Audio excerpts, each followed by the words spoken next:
Chapter 96.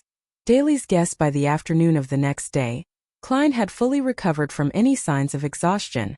He walked into the Blackthorn Security Company with steady footsteps. "Good morning, Klein. The weather is so cool and beautiful today. I'm looking forward to tonight's feast." Roseanne, who was wearing a light green dress, greeted him with a smile from behind the reception desk. Klein deliberately touched his stomach and said, "Miss Rosen, you shouldn't be talking about that so early in the morning. I'm already sick of today's mission that has yet to arrive. I only hope for the evening to arrive sooner." "Me too." Rosen chuckled. She looked to the left and right. Then she beckoned for Klein to come closer. She lowered her voice and said, "I met Madame Daly earlier." "Spirit medium Madame Daly?" Klein asked in surprise. The most famous spirit medium from Owa County had been living at Inmat Harbor all this time. And it wasn't a short distance from Tingen. "Yes." Rosen gave a firm nod and said, "But she has already left." She is my ideal beyonder. If I were to become a spirit medium, I would leave Tingen and travel all around the world by myself. To Intis, to Faysac, to Fainapotter, to the southern continent, to the vast prairies, primitive forests, and snow-covered plains. Lady, be aware of the Nighthawk's rules. Klein shook his head in amusement. Even Madame Daly has to apply and obtain permission to leave Inmat Harbor. "I know that. But you can't just remind me about it now and shatter my dreams," Rosen said, peeved. "The truth is, I would never become a beyonder. It's too dangerous. I know when I'll die from sudden gunfire. From what I've seen, beyonders are basically people who turn themselves into monsters to fight against monsters. Archbishop Cheney said that we are guardians, but also a bunch of miserable wretches that are constantly fighting against threats and madness," Klein replied, sighing. The quote had left a deep impression on him. To fight against the abyss, we have to endure the corruption of the abyss. The two of them fell silent in unison. Rosen was the first to break the silence as she pursed her lips towards the partition and said, "Captain wanted you to meet him when you arrived." "All right." With his hat and cane in hand, Klein passed through the partition and entered Dunn's office after knocking on the door. A middle-aged gentleman with deep and serene gray eyes and a high hairline put down his coffee cup and said with a smile, "Daly was here." "Can't say that I'm surprised. Rosen had just informed me," Klein replied with a smile. Dunn didn't mind his humor but sighed. Daly was just transferred to the Backlund Diocese, which is the world's busiest and most crowded city. They have the highest population of beyonders and the most opportunities. She has a higher chance of becoming an archbishop or a senior deacon than me. "Why?"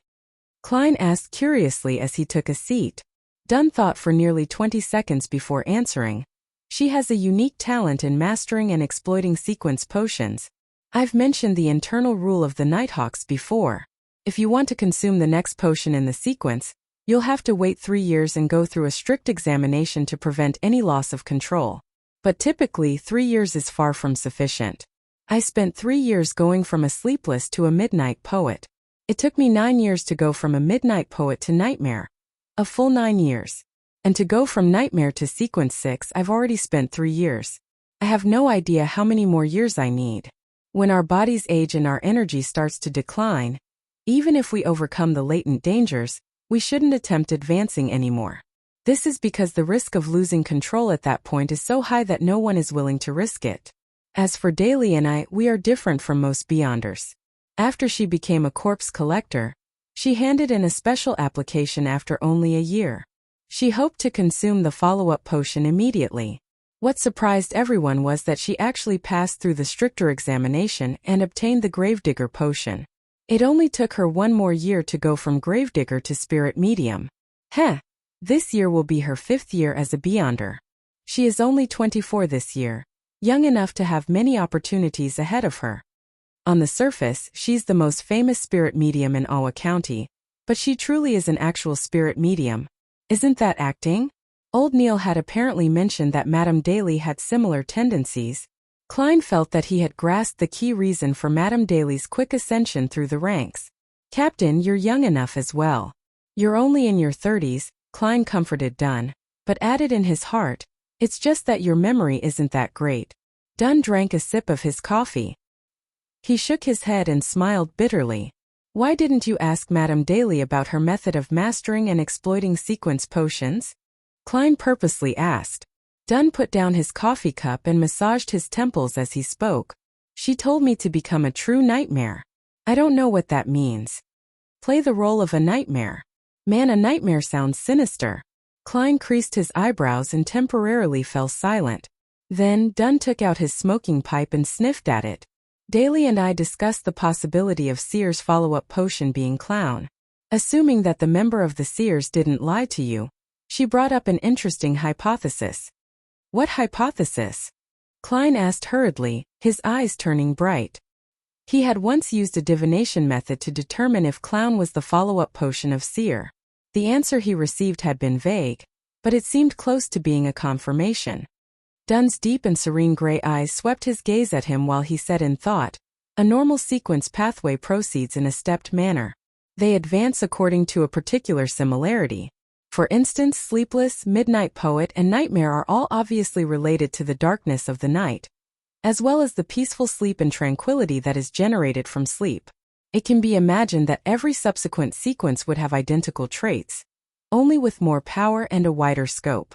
They might be linked to secrets, disaster, horror, the crimson moon, etc. Certain sequence pathways appear unrelated, but when we analyze them in detail, we can still find similarities, such as assassin and instigator. Their implied similarity is to bring people calamities, pain, sorrow, and despair. Hence, the follow-up sequences should abide by this pattern. Klein paid close attention and asked proactively, but Seer and clown doesn't have such a connection? Yeah. Dunn nodded and said, Daly believes that there might be sequence pathways that share another kind of relationship.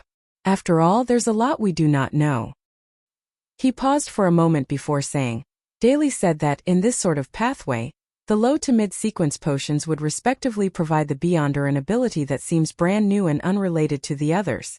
When the Beyonder reaches a point of qualitative change, these abilities will mix into an abnormally powerful job that includes them all. In other words, the pathway doesn't advance step by step, but instead it's a relationship of dissection and combination. Klein listened intently, but he felt lost. Dunn lifted his right hand and said, a normal sequence pathway advances a bit at a time, just like a child growing up. A growing child becomes taller, stronger, heavier, and more mature from a young age, while special sequence pathways are more like. Having said this, Dunn lifted up his thumb. This is sequence 9. Then he lifted up his index finger. This is sequence 8. Then, he gradually lifted up the rest of his fingers. Each and every finger is independent, and doesn't seem to be related to the others. But in the end, when he said the word end, Dunn clenched his fingers into a tight fist. I understand now. Klein was suddenly enlightened. He agreed with Lady Daly's guess and the captain's metaphor. Maybe that's how it is. He nodded in deep thought. Sequence 8 Clown and Sequence 9 Seer are completely different and have brand new abilities. And according to the description from the Nighthawk's intelligence, the corresponding Sequence 7 and Sequence 8 Clown don't share any similarities either. Klein fell silent for a while before curiously pressing on. At which stage would the different abilities combine to form a qualitative change? Dunn took another sip of coffee and chuckled. Daly and I guess Sequence 4. Why? Klein blurted out. Because according to the way the churches categorize sequences, Sequence 4 is the beginning point of the higher sequences. It is said that merely achieving such a level brings about qualitative changes in vitality and energy. In ancient times, Sequence 4 Beyonders were qualified to be called demigods in the fourth epoch. It's a pity that such Beyonders are very rare in this era, Dunn said wistfully. If Sequence 4 to Sequence 1 are high sequence Beyonders, then who are the low sequence Beyonders? Klein asked with interest. Sequences 9 through 7 were considered as low sequences 1,000 years ago. But, in recent centuries, Beyonders are few in number and each church has listed Sequence 7 as a mid-sequence. Dunn laughed in a self-deprecating manner. Sequence 9 and Sequence 8 are low sequences. Then, Sequences 7 through 5 are mid-sequences. Finally, those Sequence 4 and above are high sequences. Klein repeated in his head, and inevitably felt a yearning for that. Emperor Roselle was a high-sequence Beyonder.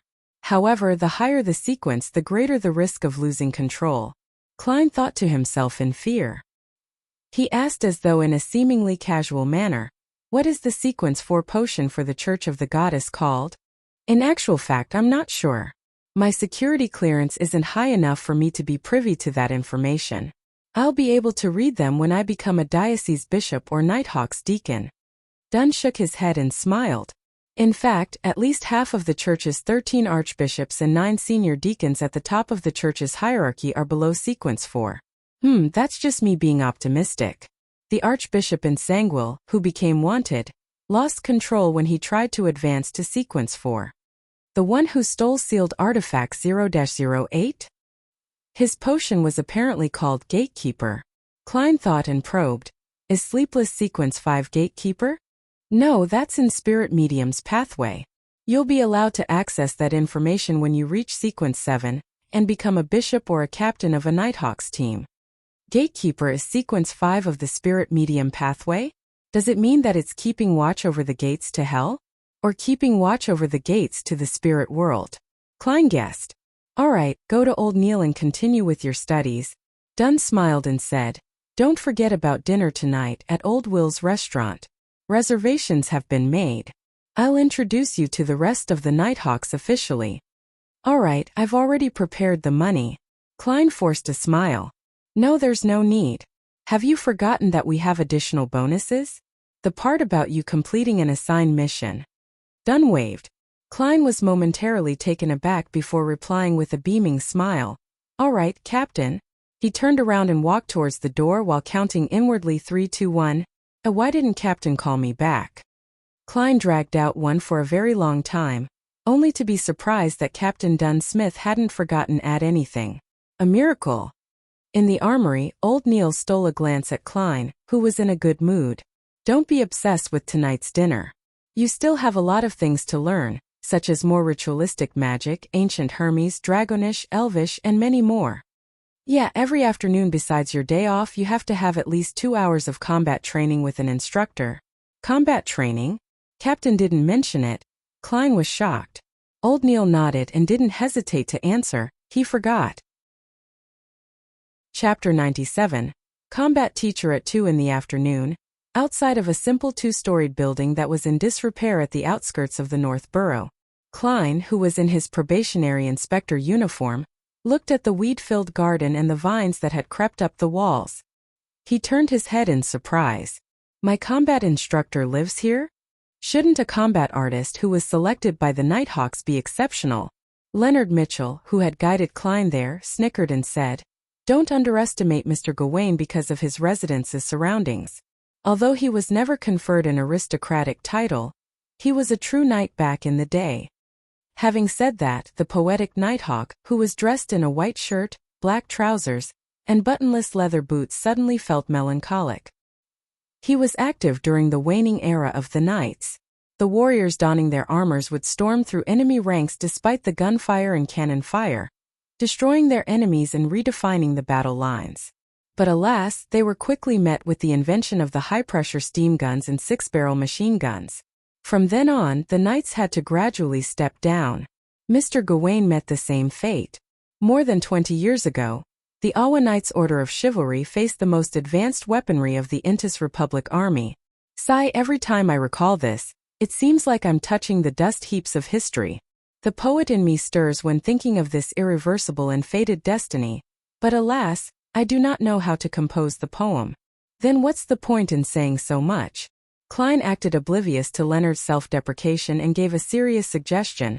My university schoolmate once told me that the composing of poems requires a certain degree of talent. It's best you start by reading the classical poems anthology of the Lone Kingdom. Leonard's mood changed on a whim. He replied with a light-hearted tone, I purchased that book a long time ago, as well as other titles, such as the selected poems of Emperor Roselle. I will work hard to become a true midnight poet, Mr. Seer. Is he hinting at the acting method? Klein replied, as though he couldn't understand him. You would still need books on grammar. All right, let's enter.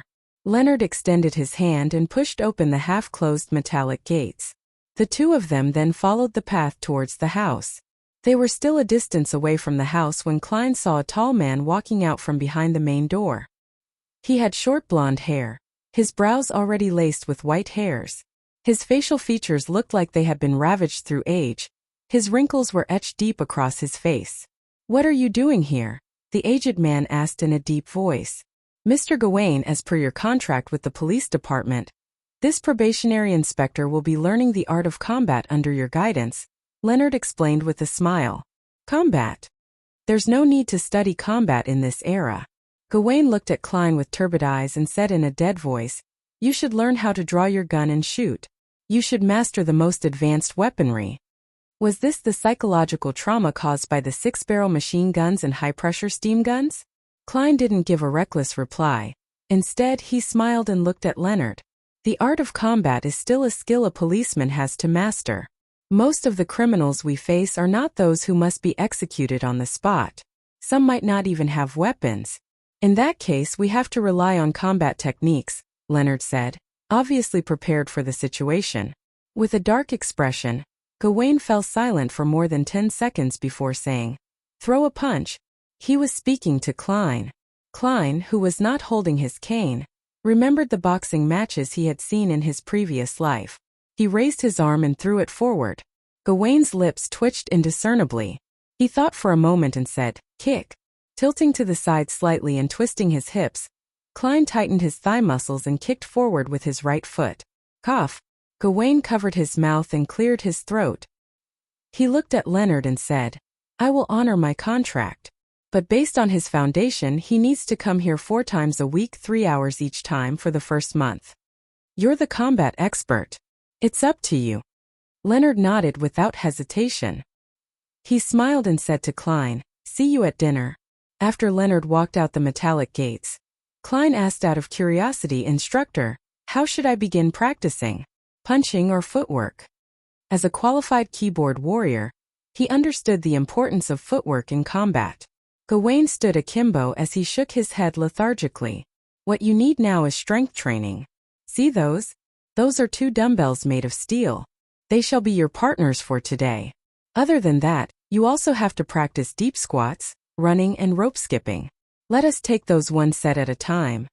While Klein was still in a daze, Gawain suddenly raised his voice and said sternly, "Understood. Understood." At this moment, Klein felt as though he had returned to military training and was facing an inhumane instructor. "Change out of your clothes. There's a set of knight's training clothes on the sofa." Gawain suddenly sighed. He turned around and walked toward the black steel dumbbells. 6 in the evening, at a corner table of the Old Wool restaurant. Other than Fry, who was guarding Cheney's gate, all the members of the Blackthorn Security Company were present. There were 6 Nighthawks and 5 civilian staff. A white tablecloth was draped over the long table.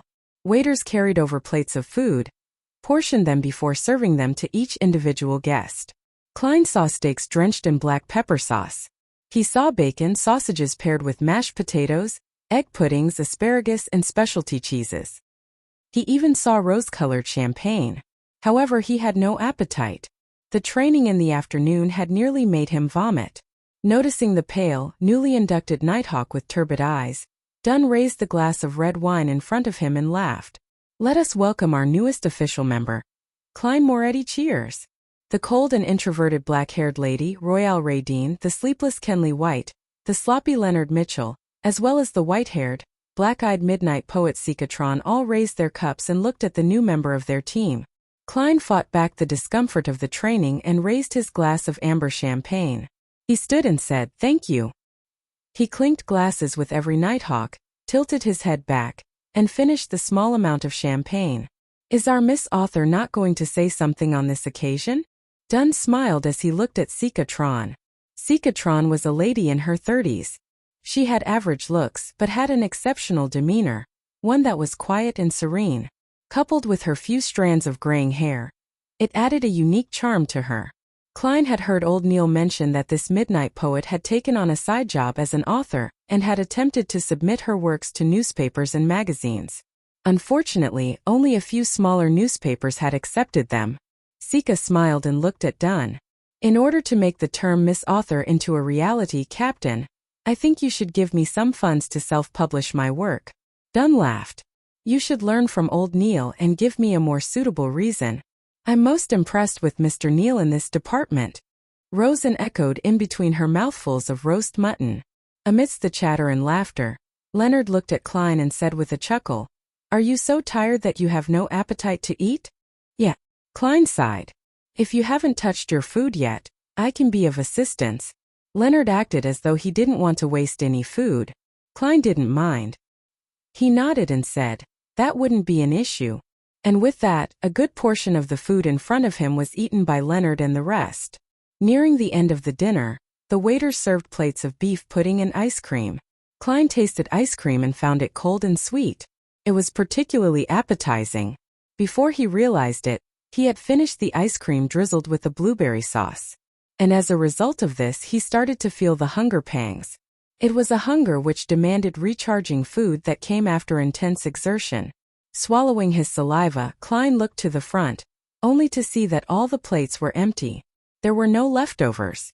"Let's end the dinner here, and give Klein a final toast," Dunn suggested. Before finishing his sentence, Klein asked, "Captain, may I order another plate of food?" The group fell silent after hearing such a request, only to break out into chuckles moments later. "Haha, you finally recovered. No problem, order 2 plates if you want to." Dunn shook his head and laughed. While patiently waiting an unbearable amount of time, Klein heard his stomach growling. Finally, a freshly prepared black pepper steak was served before him. His fork and knife danced as Klein finished the medium-done steak in 90 seconds, tears nearly falling from his eyes. The meat juices and the fragrance of the sauce lingered in his mouth. Sometime later, Klein let out a satisfied sigh as he looked at his empty plate. He put down his knife and fork and took a sip of his champagne. "Waiter, the bill please." Dunn turned around and called for the waiter. The waiter went to the counter, then returned with the check. He gave a thorough breakdown. "You opened 5 bottles of Desi champagne, each bottle being 12 soldi and 3 pence, a small glass of Southville red wine for 10 pence. Each black pepper beefsteak was 1 soldi 2 pence. Each serving of beef pudding was 6 pence. The servings of ice cream was 1 soldi each. The total would be £5, 9 soldi and 6 pence.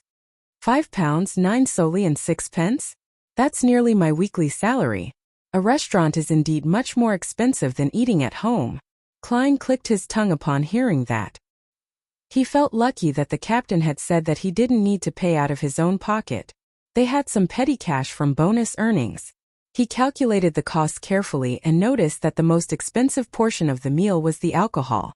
5 bottles of champagne had cost more than £3. This is no different from Earth. Klein secretly rubbed his stomach and forced down the last of his champagne. The next morning, Klein felt bloated. He tried to get off the bed in his sleepy stupor. Just as he exerted strength, he was instantly awakened by his aching muscles. He felt as though his body wasn't under his control. What a familiar feeling.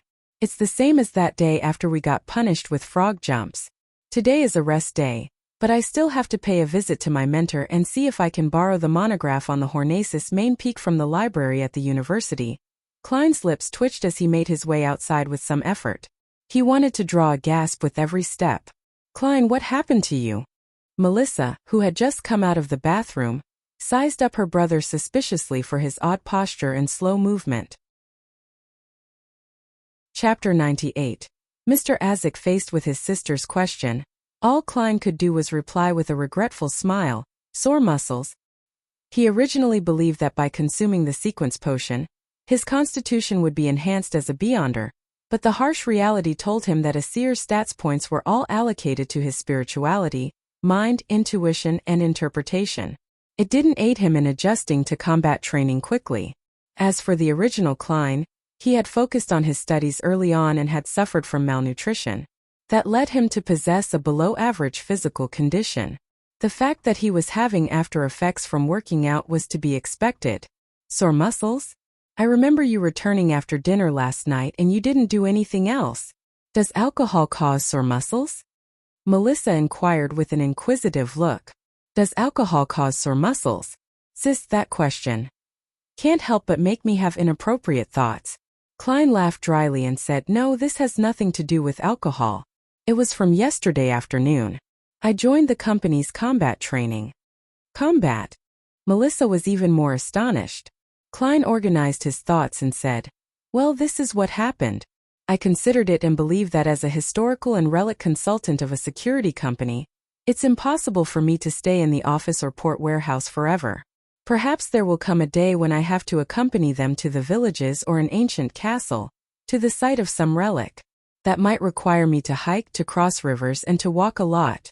I'll have to endure all sorts of tests posed by nature, so I have to possess a sufficiently healthy body. So you joined combat training to enhance your stamina? Melissa seemed to understand her brother's intention. That's right, Klein answered with great affirmation. Melissa said with a frown, but that isn't gentlemanly. Don't you always keep yourself to the standards of a professor? A professor only requires the ability to read historical documents, ponder over difficult questions, and maintain a polite and gentlemanly demeanor. Of course, I'm not saying that those aren't all good things. I prefer men who can solve problems on their own, regardless of whether that solution requires brawn or brain. Melissa smiled. Klein smiled and said, No, Melissa. Your definition of a professor contains a misconception. A true professor can communicate with people gently and politely, but he can also educate the other person using the principles of physics by raising a cane to convince someone when there is an obstacle in communication. Principles of physics, Melissa was momentarily at a loss, but she quickly understood what her brother was saying. She was suddenly unable to retort him. Klein didn't say anything more but widened his pace with great difficulty as he headed for the bathroom. Melissa stood there and looked for a few seconds. She suddenly shook her head and caught up to Klein. Do you need my help? She posed as if she was supporting someone. No, there's no need to. I was hamming it up a bit earlier. Klein felt humiliated. He suddenly stood straight and walked normally. Watching her brother walk steadily to the washroom and close the door, Melissa pursed her lips and muttered, Klein is getting more and more pretentious. I even believed that his muscle soreness was really that serious. In the bathroom, Klein stood behind the tightly shut door, his face suddenly contorting in pain. He held his breath, tensed his body, and stood there for a good 7 or 8 seconds. When he finally went downstairs with great effort, had breakfast, and saw Benson and Melissa off, his soreness finally began to ease. After resting for a little while, Klein took his cane, donned his top hat, and left the house, strolling towards the public carriage stop. During the summer, Koei University had trees with shade-providing foliage, flourishing with birds and luxuriant flowers. It was peaceful and calm. Walking along the river, Klein took a turn towards the history department. Then he found the 3-story building which showed its age and located his mentor's, Cohen Quinton's, office. He knocked and entered the room, but he was shocked to see that the man sitting at his mentor's seat was the academic Azik. Good morning, Mr. Azik, where's my mentor? We made an appointment by letter to meet here at 10, Klein asked, puzzled. Azik, who was Cohen Quinton's best friend and often debated with his mentor regarding academic topics, smiled and said, Cohen had a last-minute meeting and went to Tianjin University. He asked me to wait for you here. He had bronze skin, an average height and build, black hair, brown eyes, and gentle facial features. Being in his presence brought on an indescribable feeling, as though you could see in the man's eyes that he had been through the vicissitudes of life. Under his right ear was a tiny mole that one wouldn't notice unless closely examined. Having said the reason, Azik suddenly frowned as he carefully observed Klein. Feeling confused by the sudden scrutiny, Klein looked at his attire. Have I committed some breach of etiquette? Tuxedo, black vest, white shirt, black bow tie, dark-colored trousers, leather boots with no buttons. Everything seems normal. Azik's brows eased and he chuckled softly. Don't mind me. I suddenly noticed that you are way more energetic than before. You look even more like a gentleman now. Thank you for your compliment. Klein accepted it calmly and asked Mr. Azik, did my mentor manage to find the book Research of the Hornacis Main Peaks Relics in the school library? He found it with my assistance, Azik said, smiling gently. He then pulled open the drawer and took out a gray-covered book.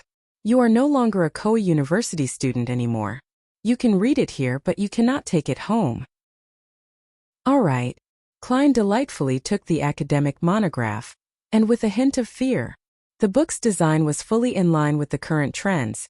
It used hard paper as a hardcover, and it was printed with an image like an abstract version of the main peak of Hornacis mountain range. Klein took a glance and found a seat. He flipped open the book and started reading carefully line by line. As he became engrossed in the book, he suddenly realized that there was a cup of rich and fragrant coffee by his side. "Help yourself to the sugar and milk." Isaac put down the silver saucer and pointed at the milk jar and sugar container. "Thank you." Klein nodded with gratitude. He added 3 cubes of sugar and a teaspoon of milk before continuing to read his book. The book, Research of the Hornacis Main Peaks Relics, was not a very thick book. Klein finished reading it when it was almost noon. He took note of a few noteworthy points. First, the settlement on the main peak of Hornacis Mountain and its surrounding area was obviously an advanced civilization, which existed as part of an ancient nation. Second, from their wall murals, their perspective on life appears similar to that of humans. I can assume for now that they were human. Third, they revered yet feared the darkness of the night. Hence, they called their god the ruler of the ever-night, mother of the sky.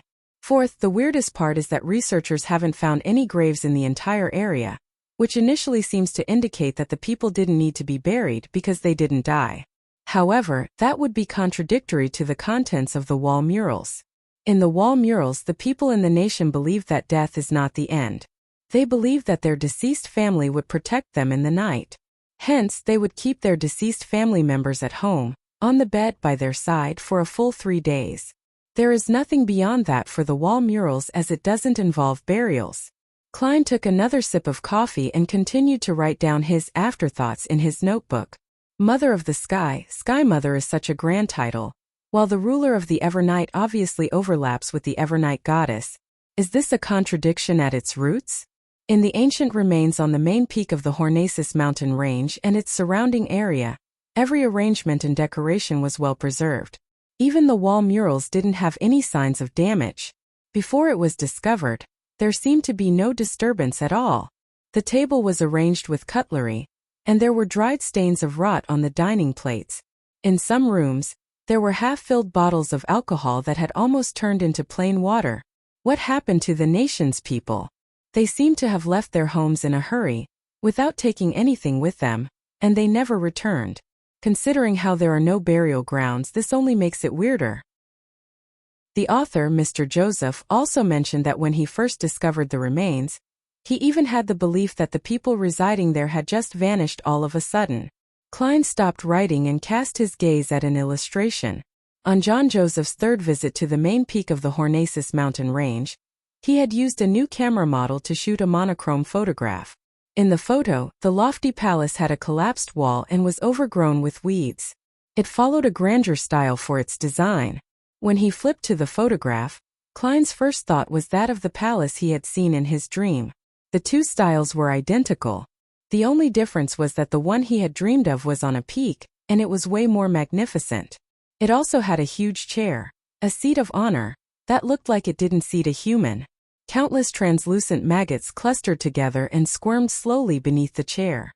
I can confirm that my dream is related to the ancient remains on the main peak of the Hornacis mountain range. That should be the nation of the Evernight which was referenced in the Antigonus family's notebook.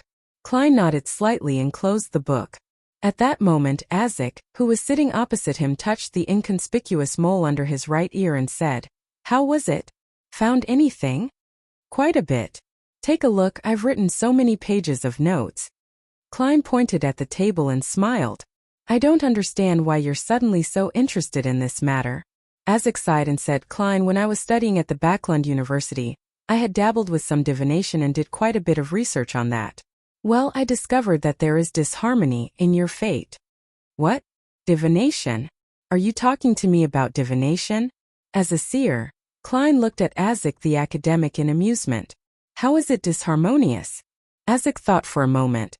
"Have you encountered many strange coincidences in the past 2 months?" Coincidences? As he was indebted to Mr. Isaac, Klein didn't dispute his question as he subconsciously began thinking. If we are talking about coincidences, the most obvious matter was when we were after kidnappers. We actually managed to find clues of the Antigonus family's notebook that was lost for days in the room opposite the kidnappers. Also, Ray Bieber didn't flee from Tingen in a hurry. Instead, he found a place to digest the power bestowed by the notebook, allowing for sealed artifact 2-049 to track him down easily. That seemed to be against common sense. Although Harson gave a reasonable explanation, I always had a nagging feeling that it was somewhat coincidental. Oh, Selina had stolen a glance at Hannes Vincent's secret incantations, but she held back till her birthday dinner banquet to try it out, and I happened to discover it, which is quite a coincidence too. Otherwise, Hannes Vincent wouldn't have been the only one to die so suddenly. Klein thought about it seriously for a few minutes and said, "There are 3. Neither too many nor too frequent. Furthermore, there was nothing that indicated someone's involvement and guidance." Azek nodded slightly. As Emperor Roselle once said, "A single coincidence is encountered by anyone. Twice is still normal. Thrice is when one should consider what internal factors are influencing those coincidences." "Can you tell me anything else?" Klein probed. Azek laughed and shook his head. "I can only tell that there's some disharmony but nothing else. You have to understand that I'm not a real seer." "Isn't that basically equal to saying nothing? Mr. Azek is quite odd. He's playing a charlatan in front of a charlatan like me." Klein let out a breath, seizing the moment when Azek stood up. He pinched his glabella and activated his spirit vision. When he looked over, Azek's aura fully appeared before his eyes and everything seemed fairly normal. "Unfortunately, I can only see the ether body and astral projection of a person above the gray fog." Klein thought carefully as he tapped his glabella again whilst standing up. Chapter 99. Red Chimney. Late in the afternoon, Klein returned home and drew the curtains, allowing his room to slip into darkness. He took out his pen and paper and thought for a long time, finally writing down a sentence. The kidnapping of Elliot was due to extraordinary elements. As a seer, Klein had tried to divine if those coincidences were a consequence of unnatural developments, but the results showed otherwise. This time he was influenced by Azek to look into these events again. He also drew lessons from the suited clown. He seriously designed an appropriate divination statement, eliminating any descriptions that might be vague or cause confusion. Yes, I should break down the 3 coincidences and divine them separately. Klein nodded in thought as he slowly removed the topaz from his wrist. He held the spirit pendulum with his left hand and allowed it to hang close over the divination statement on the paper.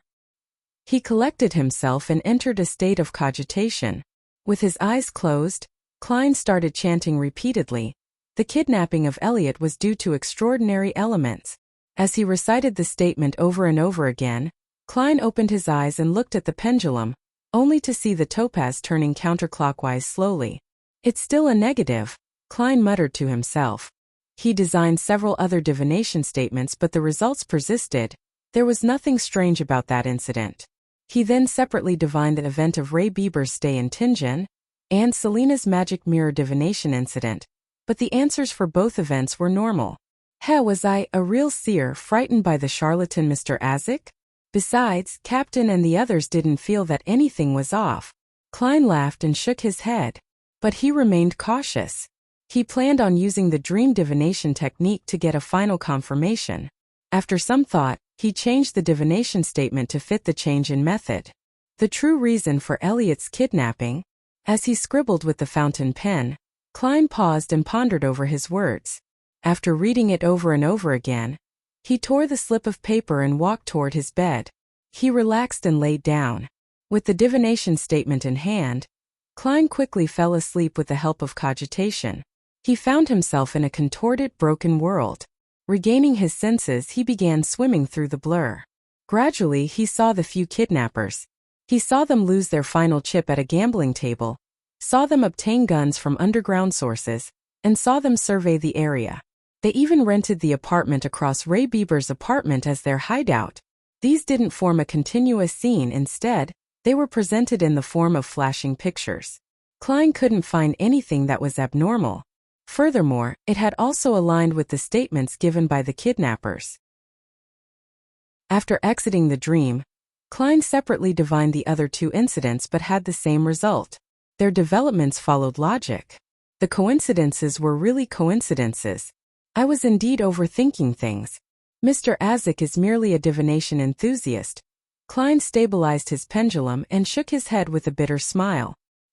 He was about to draw the curtains and allow sunlight into the room when he froze. From the original Klein's impression of Mr. Azik, he is a dependable and trustworthy person. He had never once said anything baseless. Even if he was always quarreling with Mentor, it was limited to academic topics, and each of them had their reasons. If he was truly a mere divination enthusiast, he wouldn't have interacted with me like that. And the memories of original Klein has nothing about him liking divination. Of course, this could be due to the loss of a corresponding memories. Klein frowned and couldn't ease his worries. He needed a way to confirm this.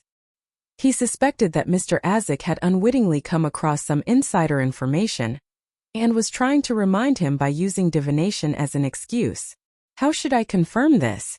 Klein paced back and forth across the dark room, trying to recall the other divination techniques he knew. 1 step, 2 steps, 3 steps. He suddenly halted as an idea came to him. Let's assume that these coincidences are dubious. I'm unable to divine a result either because my sequence isn't high enough, or I'm being affected by outside interference, but I can change my environment. I can change my environment to someplace that is even more mysterious and even harder to understand. Klein felt pumped. He pulled open his drawer and took out a silver dagger. He concentrated and allowed his spirituality to flow out from the tip of the dagger, becoming one with his surroundings. With each step he took, the wall of spirituality sealed off the entire room. Klein planned on doing the divination above the gray fog, to do the divination in that mysterious world. In the magnificent ancient divine hall above the endless gray fog, Klein sat at the seat of honor on one end of the bronze table. Before him was a piece of goatskin he willed into existence. He lifted a pen and tried writing the divination statement as he had previously. The kidnapping of Elliot was due to extraordinary elements. He held the spirit pendulum and hung it low. Klein quickly composed himself as he turned silent and ethereal. Half closing his eyes, he recited the statement 7 times, using his spirituality to interact with the spiritual world that stood above all. Feeling the tug of the silver chain, Klein opened his eyes to look at the pendulum. The sight made him freeze immediately. The pendulum was spinning clockwise. This meant that there was an extraordinary element behind Elliot's kidnapping. This was completely different from the result he had gotten in the outside world. There were no traces of any interference. Such power or means is terrifying. What's the motive of the person behind this? Is my fate intertwined with the Antigonus family's diary? Klein was immensely shocked. He lost his calm and the rotation of the pendulum slipped into chaos. He put down the topaz and rubbed his glabella. His expression was abnormally grave. After contemplating for a few seconds, he didn't attempt to divine the other 2 events. Instead, he wrote a new divination statement, the true reason for Elliot's kidnapping. He held the paper in his hand and recited the statement 7 times. Klein leaned back and fell into sleep above the fog. Soon he saw a boundless, illusory grayish-white fog. The fog dissipated slowly, revealing a colorful grass plain filled with flowers. The space behind the flowers and the plains was folding into itself, like a monster that had come alive. Klein tried his best to look forward, barely making out an image of a dark red chimney. At this point the scene before him shattered, putting an end to his dream. Klein abruptly straightened his back in the majestic divine hall. His heart was beating wildly without reason. Phew! It felt like I had just spied on a terrifying thing. He took in 2 deep breaths to stabilize his chaotic emotions. Tap, tap, tap. Klein tapped on the side of the table sometime later and slipped into deep thought. Red chimney, garden, grass plains. How is this related to the person behind all of this? I cannot determine his motive from the coincidences, nor can I conclude that there is any evil intent. In the midst of this thinking, Klein felt alarmed, for himself, Captain, Fry, and the others. We are like puppets dancing on a string. What's even scarier is that we thought so highly of ourselves. Sight. I don't know how to raise this matter to Captain. Old Neil's divination produced the same results as mine in the outside world. If they ask me to confirm it in front of them, I have no way of doing that. Klein rubbed his temples as if he had a headache. After nearly 20 seconds of calm, he began divining the event of Ray Bieber's stay in Tingen. Similarly, he first used spirit dowsing. This time, Klein was shocked to see his topaz hang motionless. It was neither a confirmation or rejection of the statement. Strange, he muttered. He started to guess the reasons for this phenomenon. The person behind this has sensed my divinations and engaged in countermeasures? Following this, he tried the dream divination technique, but all he saw were fragmented pieces of fog. He no longer made any new discoveries. The results of Selena's magic mirror divination incident were the same. Klein could almost confirm his conjecture at this point. Since he had no way of notifying Captain Dunsmith for the time being, he had an unprecedented motivation to improve his abilities. I must head to the divination club later and quickly succeed in my acting to digest the seer potion. Also, I have to confirm whether the clown potion is indeed the subsequent sequence of seer, as well as gather clues about it. In addition, I have to interact more with Mr. Azik and see if I can dig up whatever inside information he holds. Klein held his forehead with his right palm and quickly drew up a plan, and determined his focal point. After some thought, a goatskin appeared in front of him again. He picked up his pen and wrote, "The corresponding sequence 8 of sequence 9 seer is clown." From his prior experience, the present Klein was completely convinced that his divination abilities were augmented and enhanced above the gray fog. Just like how raids are usually successful, is this the result of having good luck? He muttered and picked up his spirit pendulum. Sometime later, Klein received a definitive answer. The corresponding sequence 8 of sequence 9 seer was clown. He then wrote on the paper once again. The corresponding sequences 8, 7, 6, and 5 of seer would grant at least one brand new, unrelated power. Klein exhaled as he tried spirit dowsing again. However, he saw the topaz hang motionlessly without any rotations. There isn't enough information to complete the divination and receive a revelation, he muttered to himself while seemingly deep in thought. Then, he set down the silver chain and began considering the required statement for a dream divination. Nearly 20 seconds later, he picked up his fountain pen and wrote seriously, "Clues to the clown potion." Chapter 100. Interpreting Symbols, Clues to the Clown Potion. On the seat of honor at the ancient bronze table, Klein repeated the divination statement a few times before leaning back and entering a deep sleep. His surroundings quickly became peaceful and quiet. He saw a hazy view with countless distorted and blurry scenes flashing past, just like drops of morning dew on tender flower petals. Gradually, Klein grasped his spirituality and came to his senses. He saw a fireplace before him with a rocking chair in front of it. Sitting on it was an old woman dressed in black and white. Although he couldn't see her face and she was hanging her head low, Klein's gut feeling told him that she was an old lady, and he was pretty certain about it. The old lady was facing a desk directly. There were newspapers and tin cans inlaid with silver on the desk. Klein found the scene before his eyes very familiar, and he quickly recognized what he saw. This was where Ray Bieber and his mother stayed. This was where he saw a bloated cadaver for the first time. There are clues that point to the clown potion here? Just as Klein's thoughts flashed past, the scene around him transformed. It was a grayish-white warehouse, hidden among identical buildings. There were white bones scattered all around, and a few balls of flesh that looked like they had been squashed by a boulder. In the middle of the warehouse was a grayish-white object that was the size of a fist. Its surface was filled with ditches and it looked soft but ductile. It looked like a brain that had been extracted out of a living being. Just as Klein recognized the scene and recalled something, the scene before him distorted like rippling water before transforming into another new blurry scene. A naked body was laid on a long table covered with a white cloth. There were some bluish, discolored patches on the corpse's skin. Klein suddenly knitted his eyebrows and muttered, "It was first the images of Ray Bieber's hiding place and his remains, and now it's related to the brand on the suited clown's wrist?" Just as he attempted to speculate what the scenes meant, the scene suddenly changed again.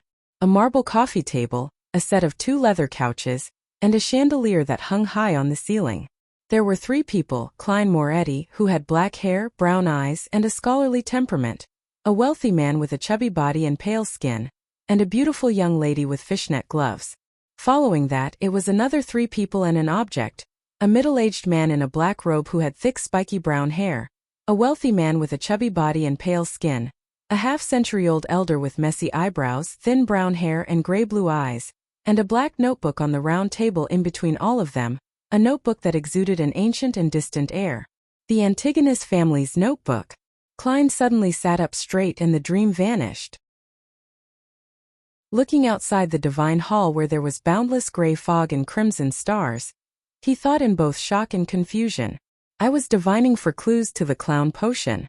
Why would the Antigonus family's notebook show up? Let me think, that chubby guy was Welch. Yes, Welch, an unfortunate fella who bought the Antigonus family's notebook and triggered a sequence of incidents. The beautiful young lady wearing fishnet gloves was Naya. I remember, the marble coffee table and leather couch combination is a hallmark of Welch's place. I saw spirit medium daily there.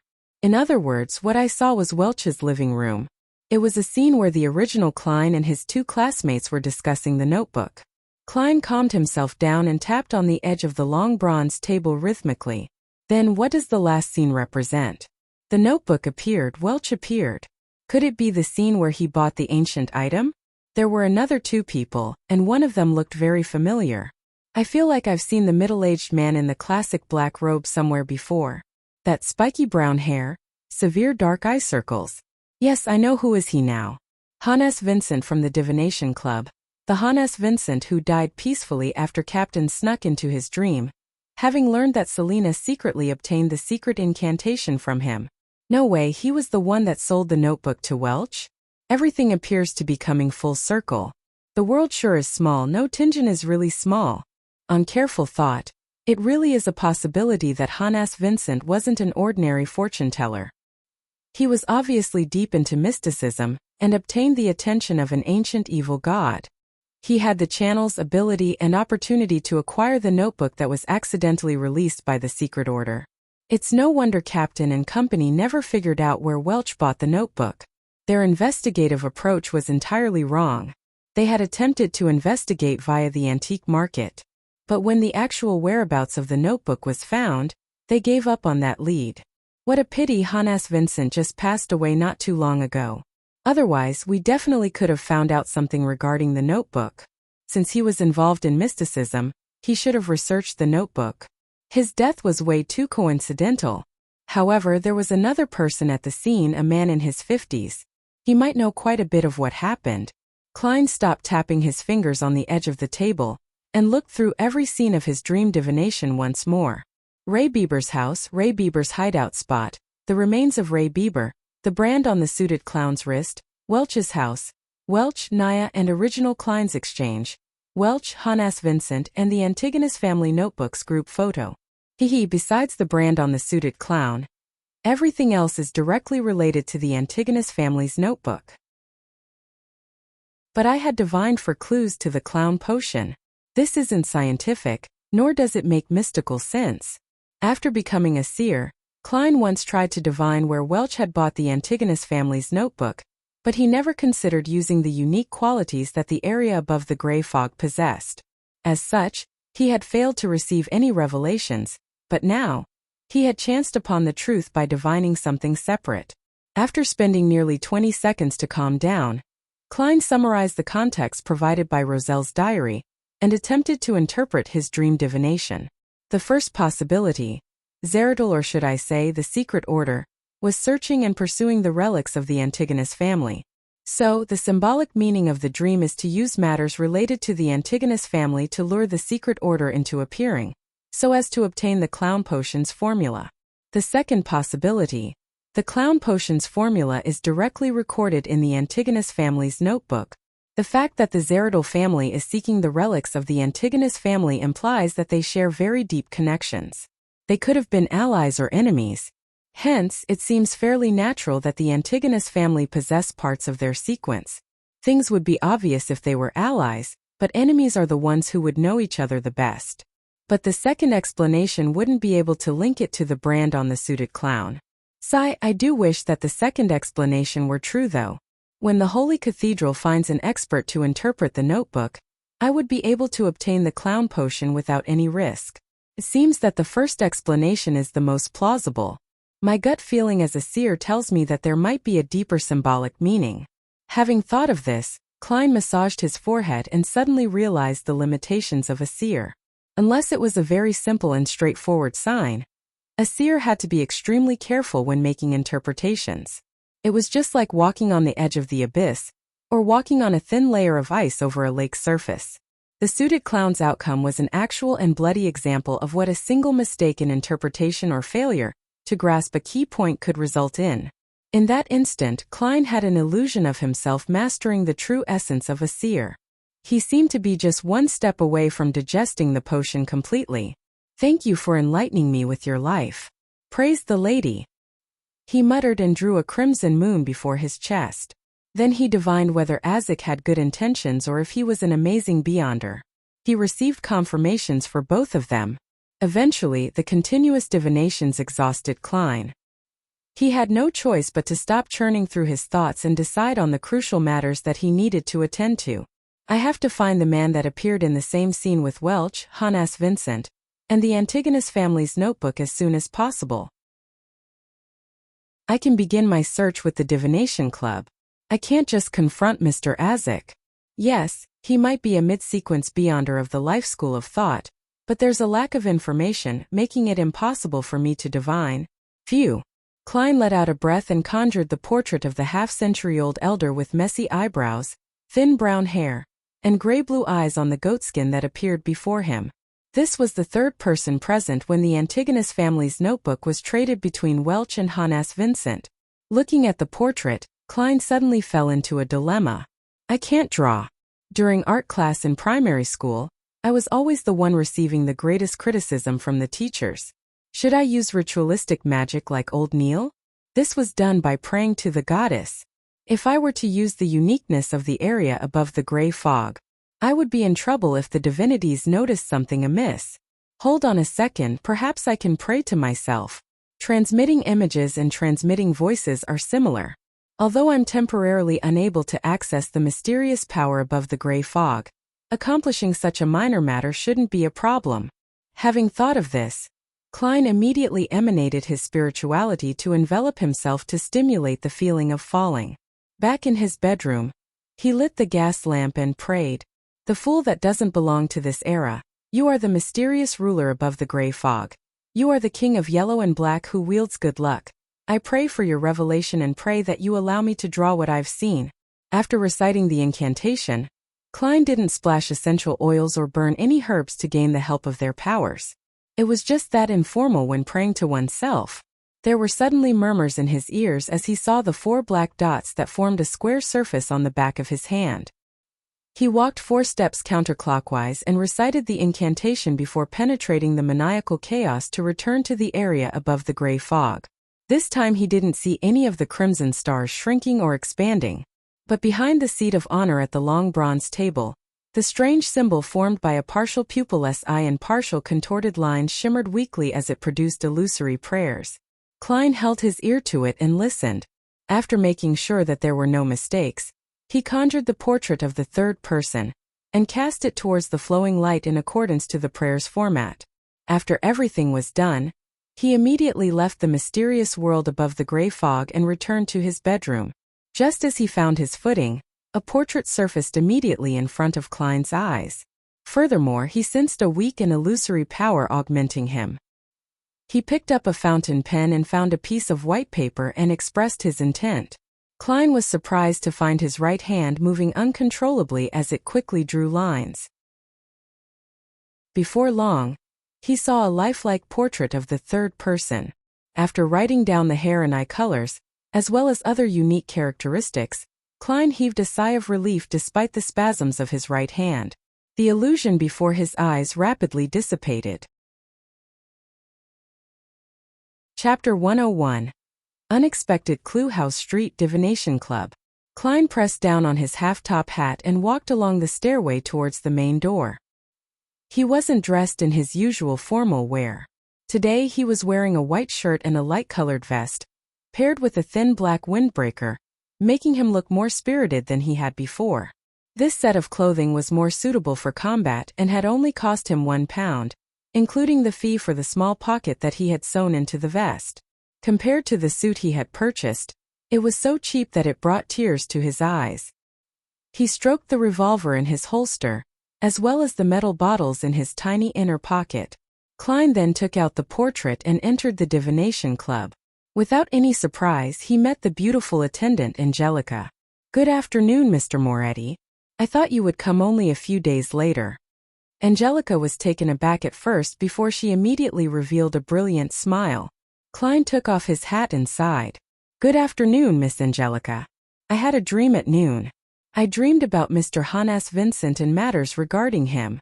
You know that, as a fortune teller, I absolutely cannot overlook any dream. It could be a revelation from the divine." Confused by his charlatan-like words, Angelica nodded in thought and asked out of curiosity, "What did you dream of?" "I saw Hannes Vincent arguing with someone." Klein passed her the folded piece of paper in his hand. As Angelica unfolded the portrait, he pinched his glabella and observed the color of her emotions. "This person." Angelica looked at the realistic portrait and slipped into deep thought. Klein saw her emotions turn into a thinking blue. A normal reaction. "This person." Angelica muttered once again. She slowly looked up and said, "I've met him before." Klein's mind whirled as he immediately asked, "When was it?" "I can't remember the exact date. Maybe a month ago? I saw him send Mr. Vincent to the door, and they were softly discussing something. I have a deep impression of him because of his thick and messy eyebrows, as well as Mr. Vincent's rare smile," Angelica described as she recalled. "Yes, he had a pair of grayish-blue eyes and, like most men his age, had little hair on his head." "Did you meet him again before or after that?" asked Klein gently. Angelica shook her head. "No, I am certain of that. I don't even know his name. To be honest, if it wasn't you, I would have suspected that any person showing me a portrait like this is a policeman investigating Mr. Vincent's death. I don't find it odd no matter what revelation you receive, for you are a true seer." "My apologies, I am a policeman," Klein retorted silently as he sighed and said, "A true seer would understand how minuscule he truly is compared to the vastness of fate. We can only see a hazy corner, forever receiving revelations but never answers. We must reflect upon them constantly and keep up our respect and fear. We must decipher these hints with caution and not see ourselves as the intelligent ones who have taken control of fate."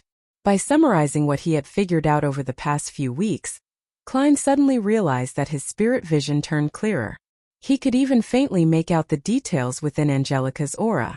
At that instant, he felt like a short-sighted man who was wearing glasses that suited him. Has my seer potion begun to produce clear signs of digestion?" Klein was stunned in disbelief. "I never imagined that a seer like you can still maintain such fear and respect towards fate." "It's truly admirable," said Angelica earnestly. She had seen too many people in the divination club who claimed to see through the truth and change fate after learning a few divination methods. Klein retracted his gaze and chuckled. "The more you know, the better you can understand how small we truly are." As he was saying this, he checked his body's condition and reflected on his past experiences. He could basically narrow the essence of the acting technique to actions corresponding to the name of the potion, understanding the hidden laws governing the role, as well as strictly abiding by these laws. Only by doing so could he change the state of his body, heart, and soul, making them closer to the remnant psyche in the potion, so as to gradually digest it. The acknowledgement of a seer's identity was only a factor on the surface. The reason why it made one's spirituality feel light had to do with how the feedback strengthened one's affirmation of particular divination actions. And these actions collectively formed the rules for digesting the seer potion, to help others interpret revelations and guide them in a better direction, yet constantly maintain one's fear and respect towards fate. One cannot be too egoistical, too proud, or blindly believe one's interpretations. These are the laws I can think of for the time being, as well as the essence of the acting technique that will guide me towards the future. If it continues to be this successful, I won't need half a year. Perhaps in 2 or 3 months or even 2 to 3 weeks' time, I'll be ready to completely digest the potion. That sign was extremely obvious. It's no wonder the mysterious Mr. Zeradal said that the Beyonder will clearly sense it when the potion is fully digested. There's no need for anyone to teach them. It is what it is. Just like now, although my spirit vision has been enhanced a little, I know very well that this is only a pit stop in the digestion process and not the final destination. With this in mind, Klein couldn't help but thank the suited clown for teaching him with his life.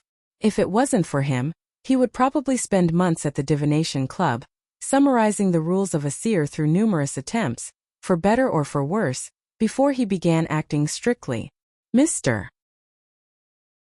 Moretti, I sometimes even think of you as a philosopher, Angelica said with a sigh upon hearing Klein's reply.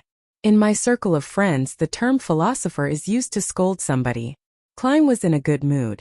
With that said, he bowed, wore his hat, and left after bidding farewell. Although Angelica was unaware of the gentleman's name or identity, Klein was in no way depressed. What he learned was sufficient enough for him to engage in the next phase of his plan. 36 Zutland Street. Inside Blackthorn Security Company. Dunn looked at the portrait in his hands with his deep gray eyes. You wish to carry out a search for this person? Yes. Klein had long prepared a reason for this. Captain, didn't I mention that I would head to the Divination Club to observe the reactions of its members on Hannes Vincent's sudden death? I didn't discover anything yesterday, but I accidentally found out today that the person in the portrait had appeared with Hannes Vincent once and was secretly discussing something with him. I flipped through our team's investigation report just now, but I didn't discover any person resembling him in the report. There were no loopholes in his description. Even if Dunn Smith were to take this portrait to the Divination Club, he would get the same answer from Angelica. Dunn cast his gaze away from the portrait and laughed. From the looks of it, the compensation funds weren't a waste. Captain, isn't your memory bad? Why would you mention the compensation at this point in time? Klein maintained a smile and didn't say a word. Was this drawn by you? Dunn asked in passing. Yes. I drew it with the help of ritualistic magic, Klein replied, completely honest. Of course, speaking the truth and revealing the whole truth were two different matters. Dunn nodded slightly and said, Get old Neil to make a few more sets. I'll get Kenley and Royale to investigate and seek the cooperation of the police department. If this clue is of any use, you would have contributed greatly once again. May Goddess bless us. Klein tapped 4 spots on his chest as he appeared abnormally devout. For him, all he needed from Dunn and company was to figure out the name and identity of the man in the portrait. He could divine his location above the gray fog. Despite it being his day off, Klein didn't immediately return home after leaving the Blackthorn Security Company. Instead, he took the public carriage to the harbor and arrived in front of the Evil Dragon Bar's entrance. In his considerations, although a seer lacked the means to directly engage in combat with an enemy or the means to cast spells quickly, combat could be classified in many ways. Not all battles were chance encounters. As long as he had sufficient time to prepare, a seer could similarly deal with an enemy using ritualistic magic. It was exactly how he resolved the magic mirror divination incident at Selena's house. And this also meant that it was best if a seer brought along the essential oils, herbs, and tiny candles to avoid being in a situation where they were unavailable when they were needed most, thus, resulting in a helpless death. After all, not everyone was like Selena, who had an entire assortment of mysticism items which could be used. As for the ones he applied for, as Klein had practiced frequently, he had used up most of them. He kept what was left in his tiny inner pocket. He patted the cash note in his pocket and pushed open Evil Dragon Bar's door and strode in. It was noon and there weren't many customers in the bar. Nor were there any rat baiting or boxing matches. It was quiet and not lively enough. Klein observed the guests drinking beer and playing cards as he walked toward the billiard room that led to the underground market. At that moment, he saw a muscular old man walk out with a torn admiral's jacket draped over his shoulders. Were you the friend old Neil brought last time? Reeking with the smell of alcohol, the blue-eyed, messy brown-haired elder sized up Klein and laughed. Klein guessed at his identity and took off his hat and bowed. Yes, how might I address you? Old Neil often mentions you.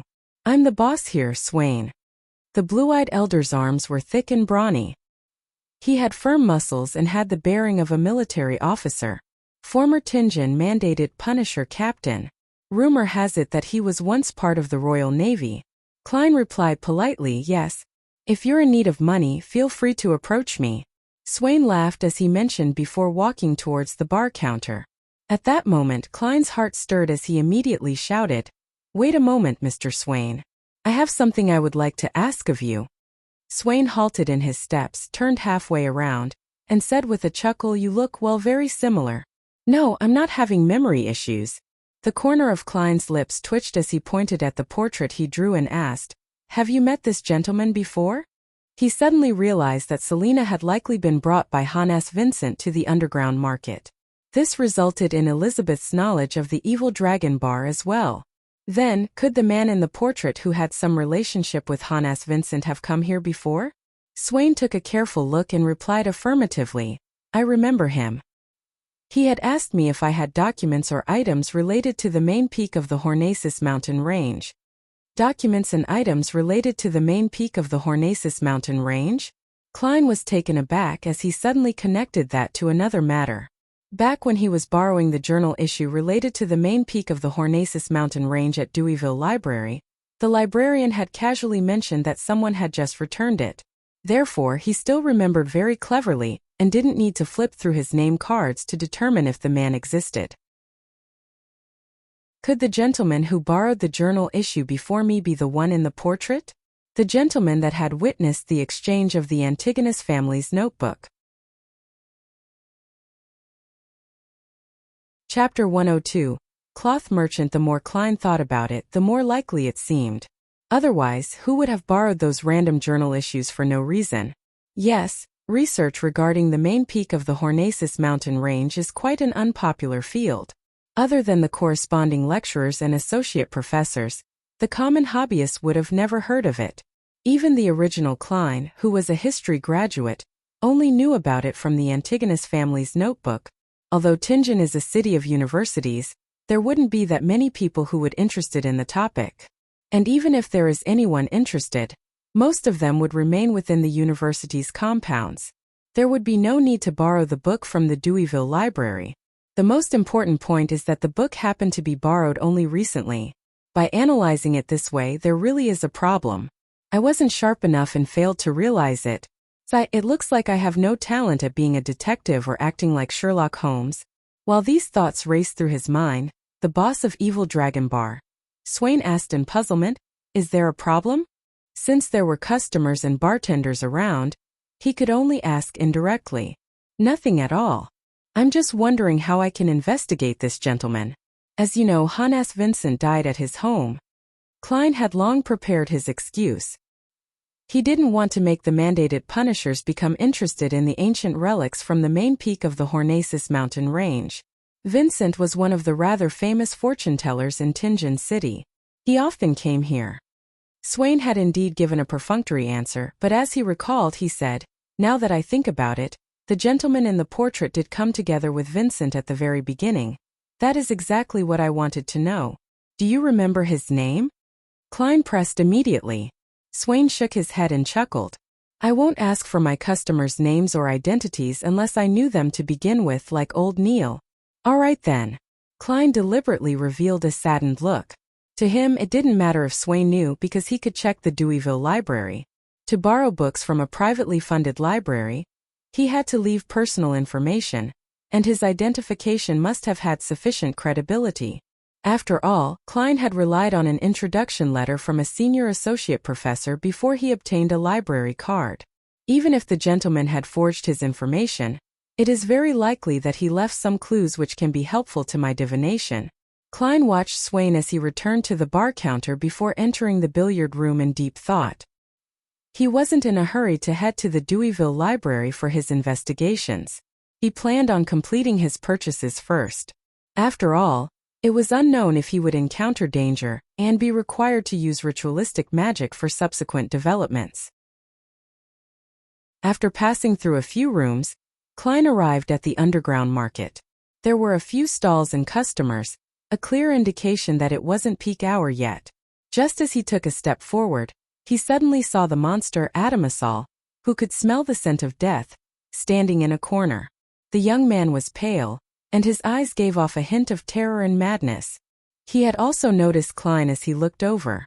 As they made eye contact, Adamasol suddenly extended his hands to cover his face. He moved toward the corner of the wall in a panicked state. Soon he moved to a side door beside him and staggered as he ran out. Is that necessary? I just nearly blinded you the last time. But I didn't do anything. Seriously, it's as if I'm the devil. Klein's facial expression was somewhat stiff. He shook his head and smiled. He stopped thinking about the monster and came to a stall.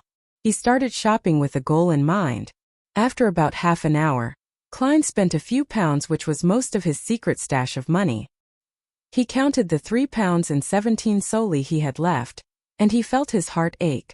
However, he touched the small metal bottle in the inner pocket of his black windbreaker. This is the floral essence Amantha, which Madame Daly used previously. This is powder mixed with drago tree bark and leaves. Essential oil which is extracted from slumber flowers. Dried chamomile petals. This is holy night powder which I previously produced myself. Klein recalled the items stored in every tiny pocket of his and repeated them. He did it to prevent himself from failing to find the ingredient that he would need at a crucial moment. Relying on his unique traits in mysticism, he quickly finished memorizing them and walked toward the door. Suddenly, he saw a somewhat familiar figure in the corner of his eyes. It was a young lady in a casual green dress. Her smooth black hair was soft and glistening. She had a round face with long eyes. They gave her a sweet look and a refined bearing. It's the girl who was shivering strangely on the public carriage? She does seem fine. I never expected her to be a mysticism enthusiast. Klein slowed down and thought for a few seconds before finally recalling who she was. He had to admit that, other than Justice, who he had never seen clearly, the young lady was the most beautiful girl he had seen ever since he transmigrated into this world. The sweet and refined girl stood before a stall that sold mysticism books and, in a breach of etiquette, kneeled to rub her fingers against an ancient book. The ancient book was bound with a black hardcover. The book cover had the words, Book of Witches in Hermes. It records the black magic of witches. Although I haven't dared to try them, someone I know did, and it really worked. The vendor seized the opportunity to promote the book. The beautiful lady thought and asked, in your mind, what does a witch look like? A witch. A wicked person who brings calamities, disease, and pain. The vendor answered after some thought. Klein didn't hear their conversation because he had already quickly walked out the front entrance. He was rushing to the Deweyville library in a hurry to settle everything before returning home to cook dinner for his brother and sister. Tomato oxtail soup was on the menu. Backlund. Crown Turf Club. Audrey Hall wore a long white dress with engagiantes and ruffled edges, as well as lace around her chest. She stood in a VIP room and watched the horses gallop. She wore a veiled hat decorated with blue ribbons and silk flowers, and a pair of light-colored fishnet gloves. Her cold and distant gaze seemed out of place in the bustling venue. Just as the racehorse breasted the tape, her friend Viscount Glaint came closer and said with a suppressed voice, Audrey, every time I see you, you look beautiful from a different angle. How can I help you? In the past, Audrey might have basked in the young man's compliment, but now she could see Glaint's ulterior motives through his speech and attitude. Due to the early passing of Glaint's father, he had inherited his title of nobility at the age of 20. He was a slightly skinny young man. He looked to the left and right, then chuckled softly as he said, Audrey, I know a real beyonder, a beyonder that doesn't belong to the royal family. You've disappointed me every time you said that. Audrey looked forward and replied elegantly, really? I swear on my father's name. I have seen his beyonder powers, Glaint replied with whisper. Audrey was no longer the same as before, in which should be excited over the news. She was now a beyonder, but to prevent Glaint from turning suspicious, she widened her eyes and faked a surprised smile. She asked with her voice trembling, when can I see him? Yes, it'd be great to meet other beyonders. I can't just solve every triviality through the Tarot Club. Besides, I must gather my own resources to exchange them with Mr. Fool and Mr. Hanged Man. Not everything can be solved with money. Sigh, now that I've sent out the £1,000, I'll have to be more frugal. Glaint was very satisfied with Audrey's response. He looked towards the racecourse and said, tomorrow afternoon, there will be a literature and music salon at my place. Inside Deweyville Library. Klein took out his identity card and badge from his pocket and showed them to the few librarians. I am a probationary inspector from the Special Operations Department of the Awa County Police. I need your cooperation in an investigation, he said in a deep voice. recalling the police films that he used to watch. The librarians looked at the identity card and badge before exchanging looks and nodding at each other. "Go ahead and ask, officer." Klein recited the names of the journals like New Archaeology, and upon finishing, he said, "I want the borrowing records of the journal for the last 2 months. He realized that one of the librarians had attended to him before, but it was obvious that the man didn't recognize him. "All right.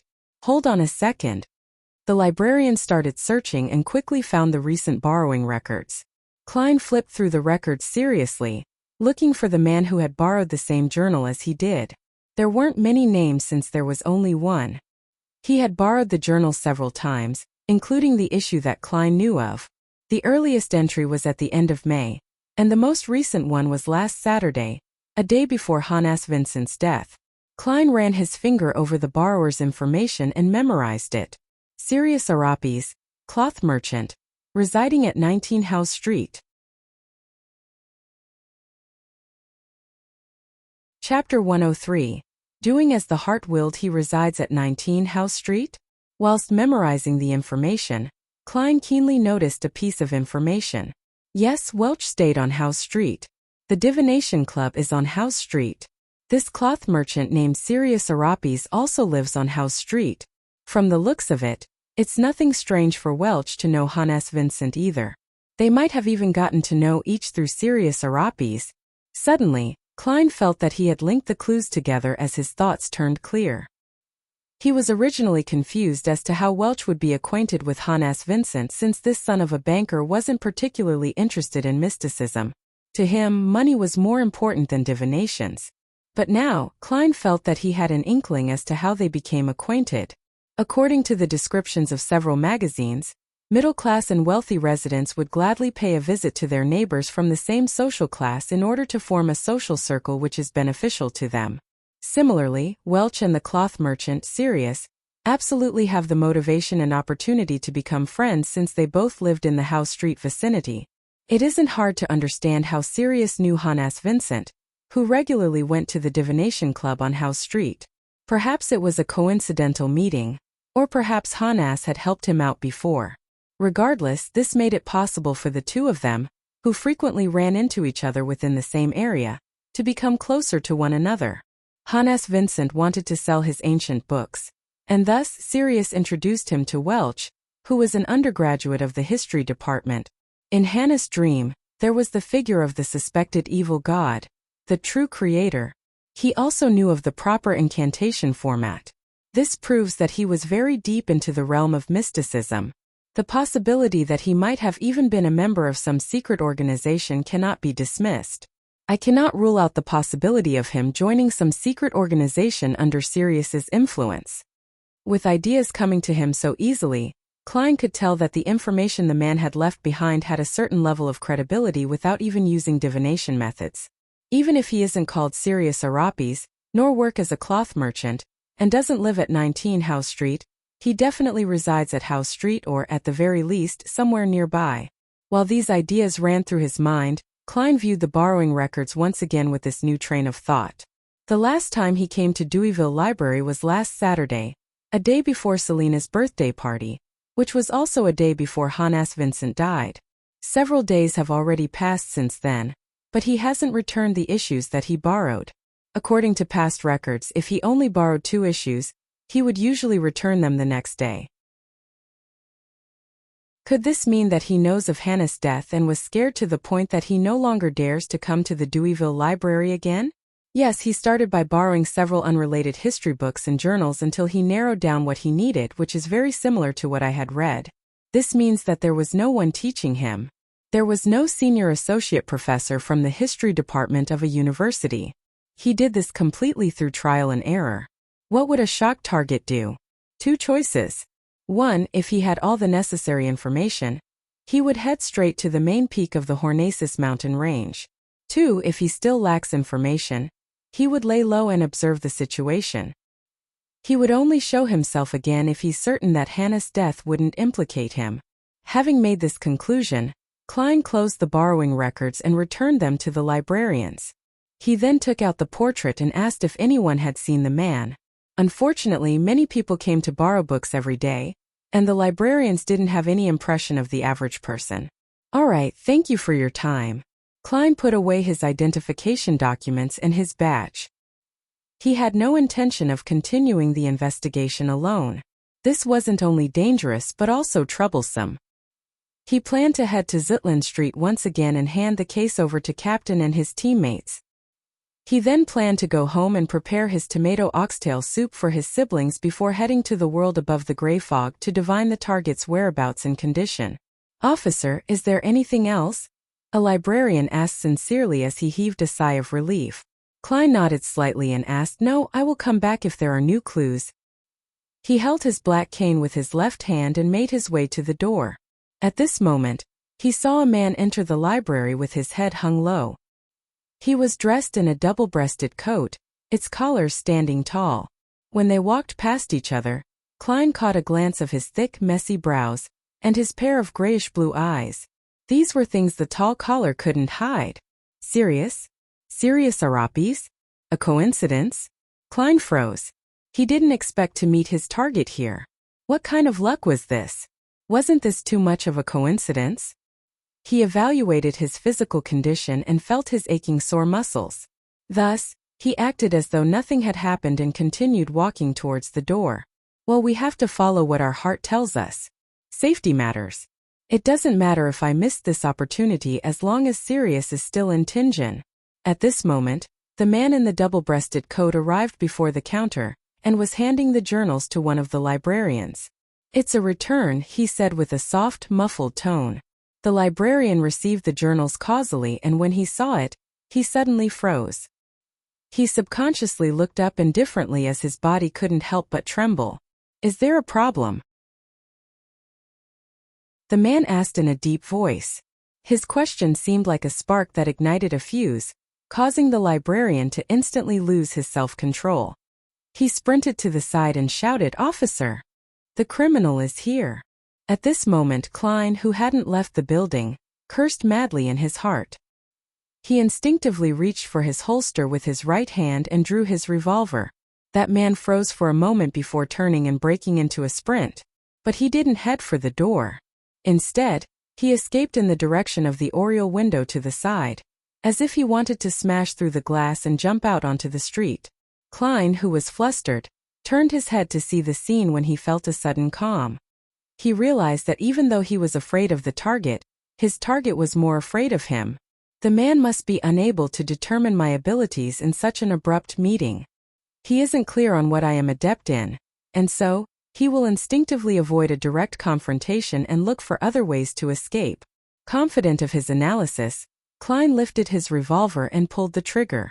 At that moment, the man in the double-breasted coat abruptly rolled onto the ground in an attempt to avoid the bullet.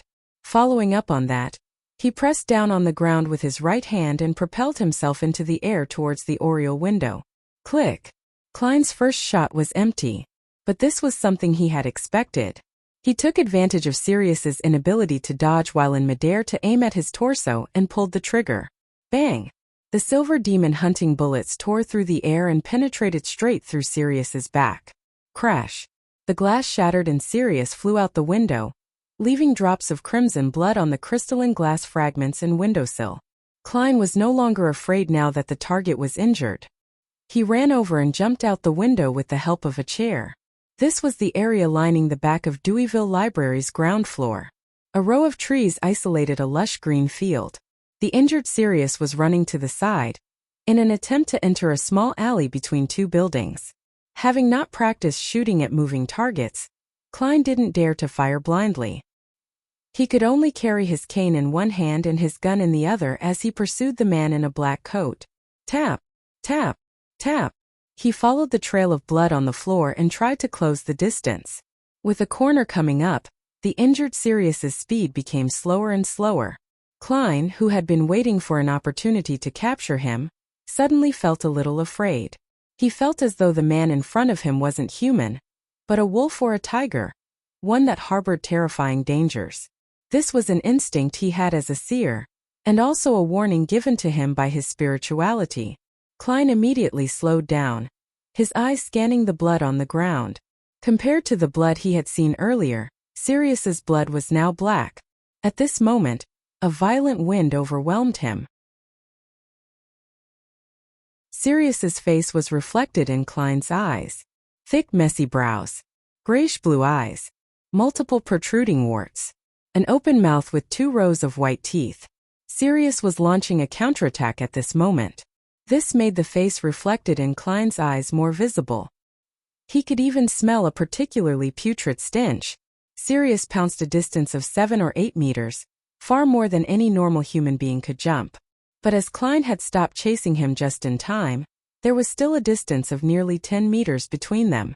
When the distance was shortened to 2 meters, the sticky saliva caused by drool and the disgusting dense warts formed a harrowing scene that made Klein's nerves tense up. Without thinking, he seized the opportunity of the temporary immobility caused by Sirius's pounce to raise his right hand. He fired without stopping, allowing the bullets to rain down on the target's head. Bang! Bang! Bang! Bang! Shooting from such a close distance allowed the silver demon hunting bullets to drill through Sirius's head. Blood splattered everywhere as his face became more and more mangled, until he staggered backwards. Klein had emptied the bullets in his revolver in an instant. He subconsciously wanted to take a few steps back in order to confirm the results of this battle. But at this moment, Sirius gave Klein the shock of his life by trying his hardest to stand up straight. Klein abruptly lifted the cane in his left hand. Smack! The sturdy silver-inlaid black cane struck Sirius's neck, leaving a dark red mark. Smack! Smack! Smack! Klein acted on instinct, raining blows on his opponent until Sirius collapsed, stumbling onto the ground. Huff! Puff! Huff! Klein supported himself with his cane and took deep breaths. His eyes were trained intently on his target, afraid that Sirius would suddenly jump back to life. At that moment, Sirius' head had basically been smashed into a pulp, and the warts gradually receded. His body stopped moving after a few convulsions. Klein was in no hurry to examine the corpse. Instead, he tossed his cane to the side and took out the demon hunting bullets he had on him and reloaded his revolver. After doing this, he collected himself and fought back his disgust, kneeling down to search the pockets of Sirius's double-breasted coat.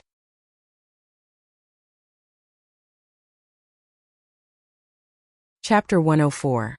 Mr. Z. 1 pocket, 2 pockets, 3 pockets. Klein soon found a bloodstained wallet, a Deweyville library card, 2 pairs of brass keys, an unstuffed smoking pipe, a sheathed dagger, and a few letters that were folded neatly. Laying everything onto the ground except for the letters, he stood up straight and looked at the wallet. He confirmed that there were only 10 plus soldi and some copper pennies. The craftsmanship of the wallet is quite exquisite. It's such a pity. Klein sighed, feeling a little distracted. If I didn't spend so much of my private stash of money, buying a wallet would have been on my schedule today. After shaking his head, Klein opened the letters and quickly scanned through them. Dear Mr. Z, please allow me to defend myself. When Hannes and I sold off the Antigonus family's notebook, it wasn't stupidity or betrayal. It didn't appear special in any way when it was in our hands. I suspect that it's alive and that it's a wicked item armed with a certain life and wisdom. It was something dangerous that needed to be sealed. At different stages and before different people, it shows different contents. This is a proven fact that I've learnt from the lamb in the police station. Although the notebook shows content that is sufficiently true each time with plenty of evidence, I believe that it would only reveal the completed content in the hands of a descendant of the Antigonus family. When Hannes and I received it, we could only see some trivial matters of the Antigonus family, the general situation of the nation of the Evernight on the main peak of the Hornacis mountain range, and also the 3 sequence potion formulas we handed in to you previously. As you know, the secret order has the seer pathway in its grasp and possesses powerful tracking abilities. So Hannes and I believed that it would be a risky move to continue keeping the notebook. The value it had presented to us wasn't sufficient for us to take the risk. Since we couldn't wait for your reply, we agreed amongst ourselves to sell the notebook to Welch, who was living on the same street. He enjoyed collecting relics and ancient books, and he could afford to pay a high price for it. As for the subsequent developments, you are already aware of it. This is the first thing that I'd like to explain. As I am writing these words, Hannes is dead. He died due to a heart attack during his sleep. That must be a blessing from God. to prevent him from suffering the outcome of falling into the hands of heretics. I had no choice but to move to somewhere safer, more hidden. I didn't even dare to leave the house. Luckily, the lamb told me that the reason Hanas was being eyed by the heretics wasn't because of the Antigonus family's notebook, nor was his identity exposed. It was just that he had taken in a silly female disciple in the hopes of slowly developing her into one of us. His female disciple had stolen a glance at his secret incantation and tried the magic divination while a Nighthawk heretic was watching. I believe you can pretty much guess the rest of the story, so there is no need for me to describe it. It's a pity that the position of the lamb isn't high enough, so the actual details cannot be determined. From various feedback, it seems the heretics have yet to suspect me. Their investigations came to a halt due to Hannah's sudden death. Therefore, I will return to the streets and plan to borrow a few more journal issues from the Deweyville Library to seek out more clues. As a faction that also had the seer pathway in its grasp, the Antigonus family must have had some divinations regarding its decimation. They must have left behind secret treasures that would allow for the revival of the family. There's sufficient reason to believe that the treasure is hidden on the main peak of the Hornacis mountain range, which is in one of the relics in the nation of the Evernight. Having read that, Klein's pupils constricted rapidly. He nearly dropped the letter. The pathway that the Antigonus family had in its grasp was the seer pathway? What a coincidence! Thunder seemed to boom in Klein's head again, and again that left him in a daze. He felt as though it was destiny. The notebook that led to the original Klein's death and indirectly helped me transmigrate originated from the Antigonus family that has the seer pathway in its grasp. The one that eventually made me choose the seer potion was the Emperor Rosel's diary, while Emperor Rosel was biased towards the seer sequence because of the mysterious Mr. Zeradal, who was the leader of the secret order, which also has the seer pathway in its grasp. This is like a suffocating net sewn by fate. What exactly is lurking behind all of this? Klein held the letter and paced back and forth.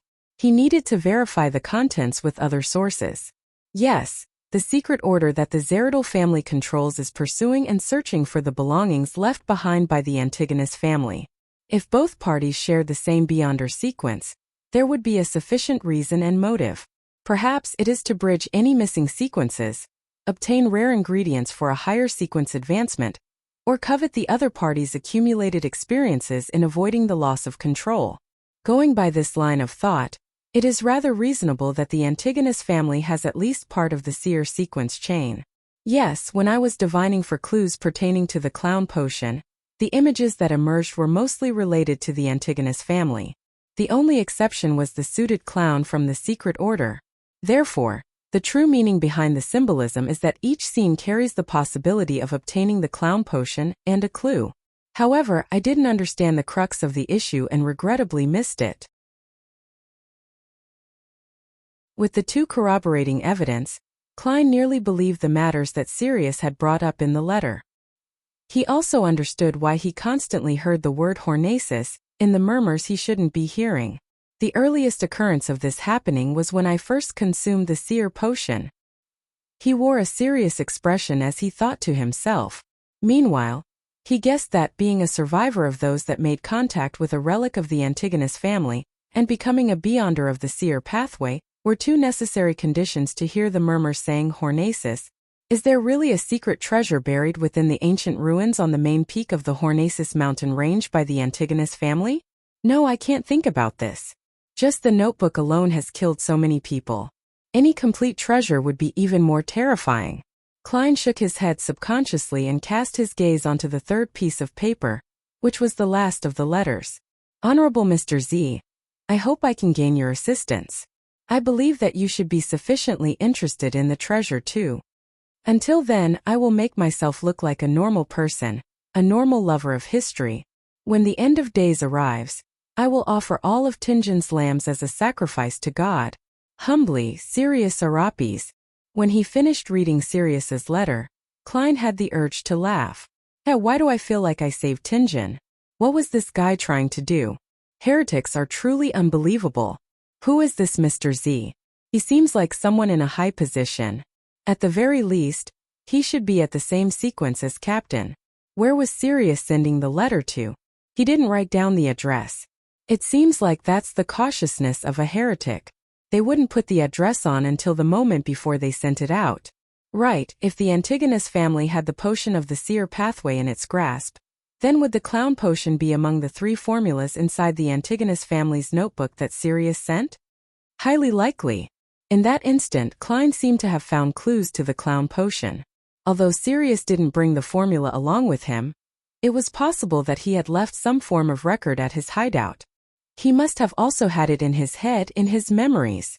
Klein looked at the corpse before him and considered the problem of making a dead person speak. It required almost zero consideration, as an idea immediately popped into his head. Mediumship. Spirit mediums could directly communicate with spirits that had yet to disperse. Seers, mystery priors, and others could roughly accomplish the same thing using ritualistic magic. Previously, when he was dealing with the corpse of the suited clown, there were 3 things that had kept Klein from using mediumship. Firstly, he was in a hurry to save the rest. Secondly, he didn't have the ingredients with him, and lastly, he lacked confidence. Thus, he didn't consider the option of mediumship and missed his best chance. When they returned to Blackthorn Security Company, the spirit was mostly gone. Even a spirit medium could only get superficial information. But now, Klein happened to have all the ingredients and tools, and he happened to have the experience of communicating with lingering resentment through the help of dream divination. My only concern about contacting the spirit of a heretic would be being placed in the same situation as Captain's entry into Hannah's dream where he saw a horrifying existence. However, Captain only remained frail for 2 days, and he wasn't considered severely injured. Yes, I could give it a try. He hesitated for less than 20 seconds before making a decision. He didn't want to miss out on this opportunity. He raised his head, turned around, and cast his gaze toward the spot where the window had shattered. There was a crowd gathered there watching. He took out his identification card and badge before returning to the broken window. He then told the onlookers through the shattered oriel window, "I am a probationary inspector from the Special Operations Department of the Awa County Police. I have shot the criminal to death. Please take this badge to the nearest police station and tell them to send backup to deal with the follow-up. The rest are to help me cordon off this area. Do not allow anyone to come close for they might contaminate the scene." "Yes, officer." The librarian that caused Klein the trouble quickly took the badge. When the entire scene was cordoned off and no one could enter the grass patch, Klein returned to the corner and stood by the side of the corpse. He was glad that the innocent crowd couldn't see the dead body, which looked more like a monster than a human. He put down his cane and revolver, then reached into the inner pocket of his windbreaker to take out a metal bottle. He was going to use the techniques of a mediumship ritual with dream divination to make the dead man speak.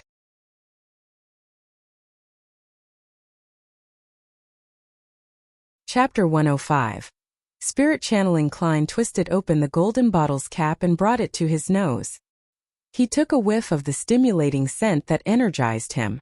This was holy night powder made using slumber flowers, dragon blood grass, deep red sandalwood, mint, and other herbs. Since it was simple to concoct, Klein had made a batch the moment he got the ingredients from the underground market. It was going to be of use now. He poured a little of the holy night powder on his palm and collected himself. His irises turned dark. Next, Klein put away the metal bottle and scattered the powder onto the ground after infusing his spirituality into it. He scattered the powder as he walked, forming a circle around Sirius's corpse. A formless barrier rose, separating them from the outside world. Klein flicked away the remaining holy night powder on his hand and took out the other metal bottles. He sprinkled the Amantha Pure Dew and other liquids in the surrounding area. The ritual he set up was different from the one old Neil used at Ray Bieber's house since the aim of the ritual was different. For example, old Neil poured the liquids before using the holy night powder. That could create a serene and holy state second only to an actual altar. Klein had used the holy night powder first before pouring the liquids to prevent Sirius's remnant spirituality from being disturbed by the surrounding objects, while still barely managing to have an environment that satisfied the requirements of the ritual. If he had used old Neil's method, the rest of Sirius's spirituality would have been purged, making it impossible to establish a connection. After finishing his preparations, Klein put away the materials and entered a state of cogitation. He recited the Hermes incantations softly. I pray for the power of the dark night. I pray for the power of the mystery. I pray for the goddess loving grace. I pray that you'll allow me to communicate with the heretic spirituality inside this altar. As the incantations reverberated throughout the sealed space, Klein suddenly felt a massive, terrifying, and mysterious energy descend upon him. His eyes turned completely black as though he had lost his pupils and the whites of his eyes. Seizing the opportunity, Klein recited a divination statement in his heart, the formula to the clown potion. The formula to the clown potion. As he was reciting the statement, he used cogitation to temporarily enter a dreamlike state.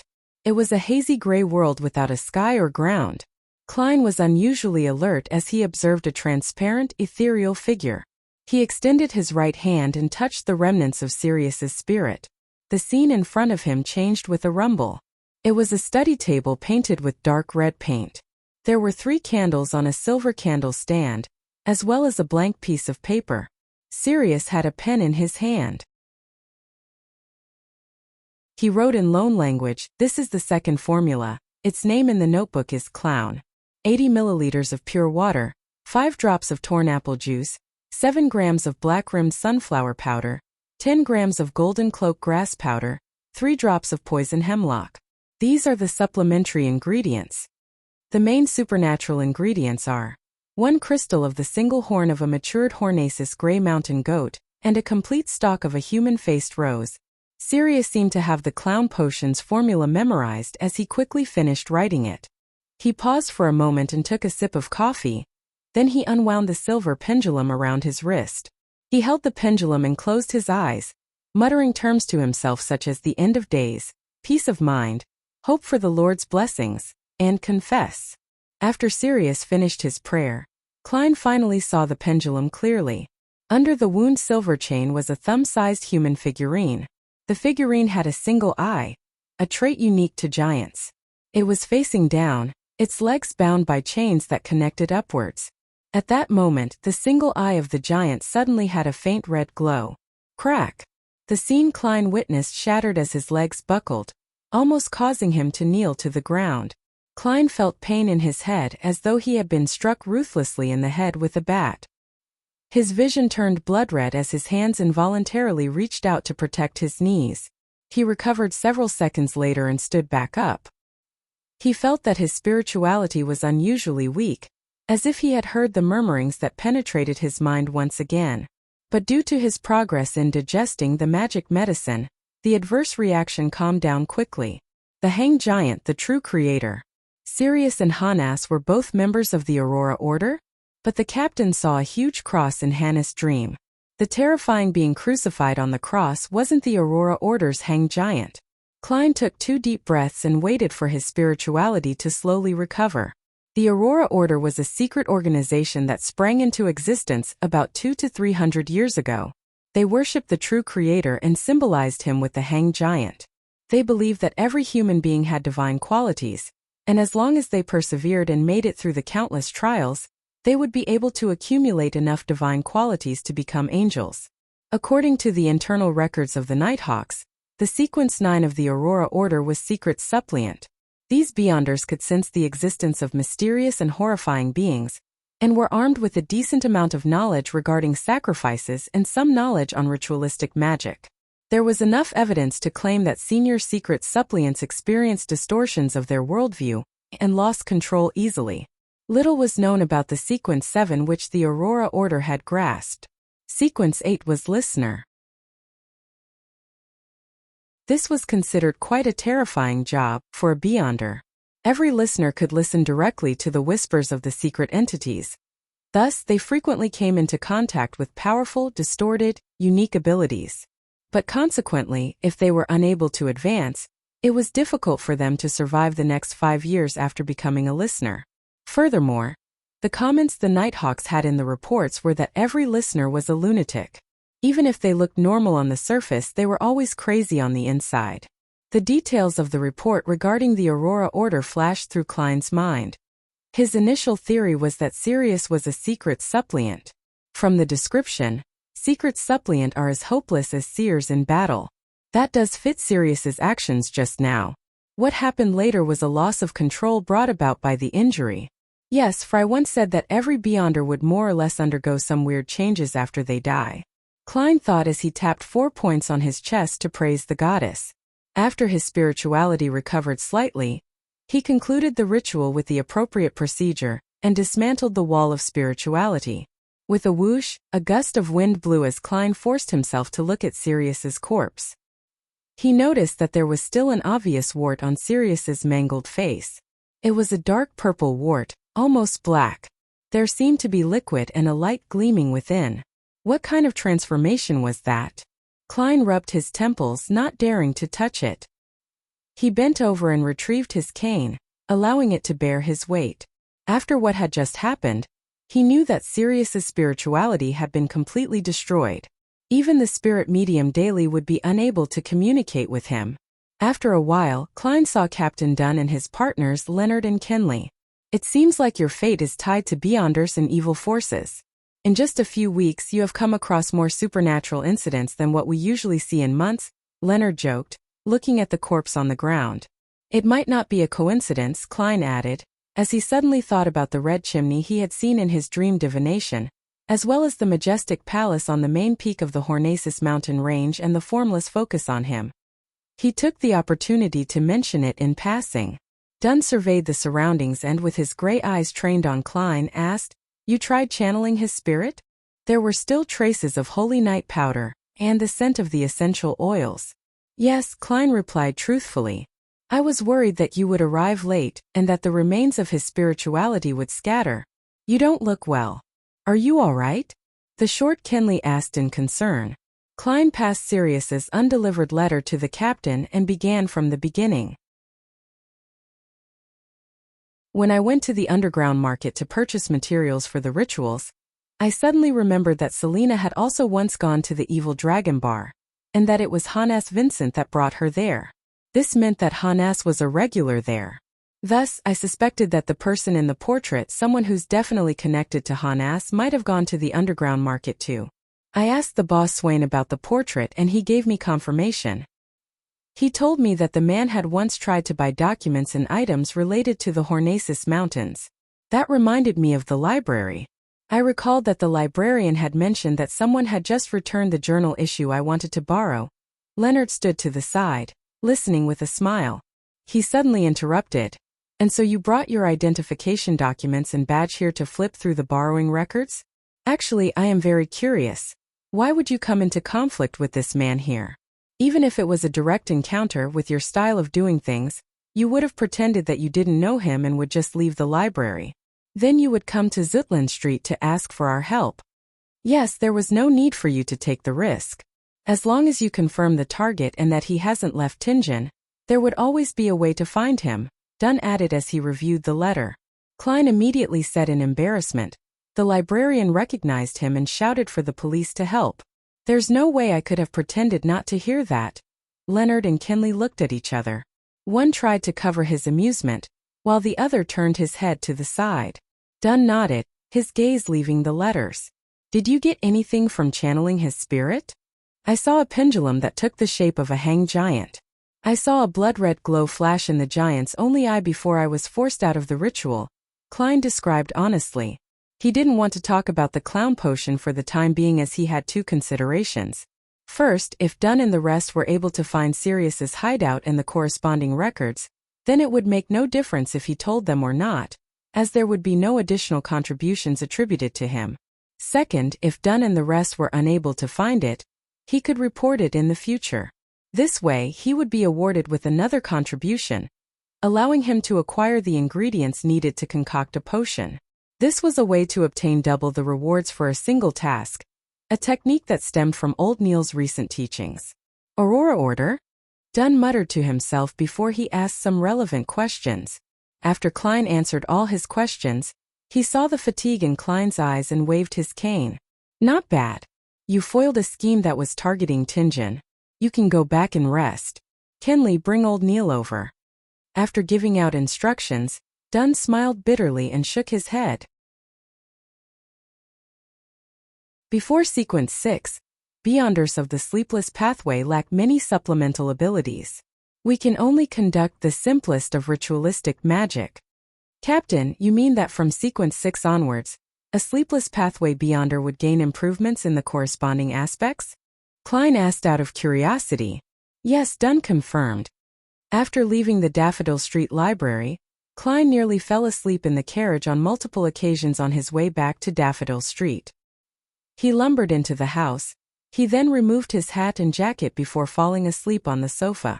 Sometime later, he woke up abruptly, took out his pocket watch and snapped it open. Melissa will be back in half an hour. Benson in 45 minutes. If I don't get up, I'll have to make them wait an hour before we can have dinner. Klein rubbed his forehead as he entered the kitchen.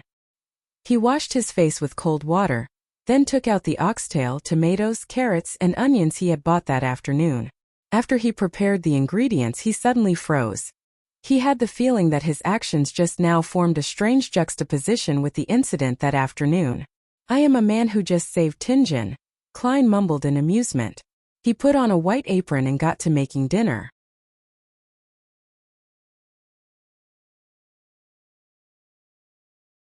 Chapter 106.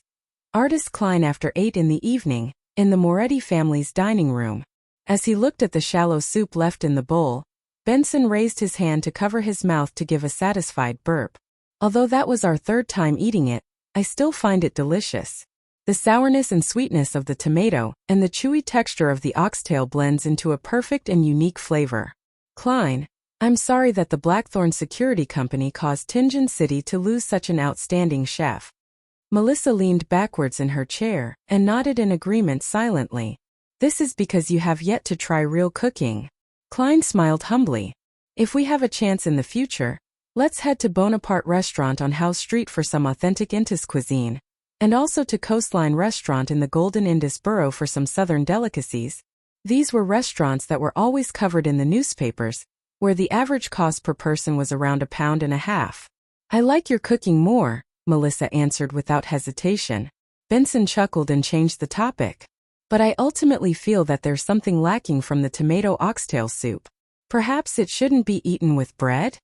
Klein nodded in agreement. It's best complemented with rice. Rice? Melissa muttered with an expression of yearning.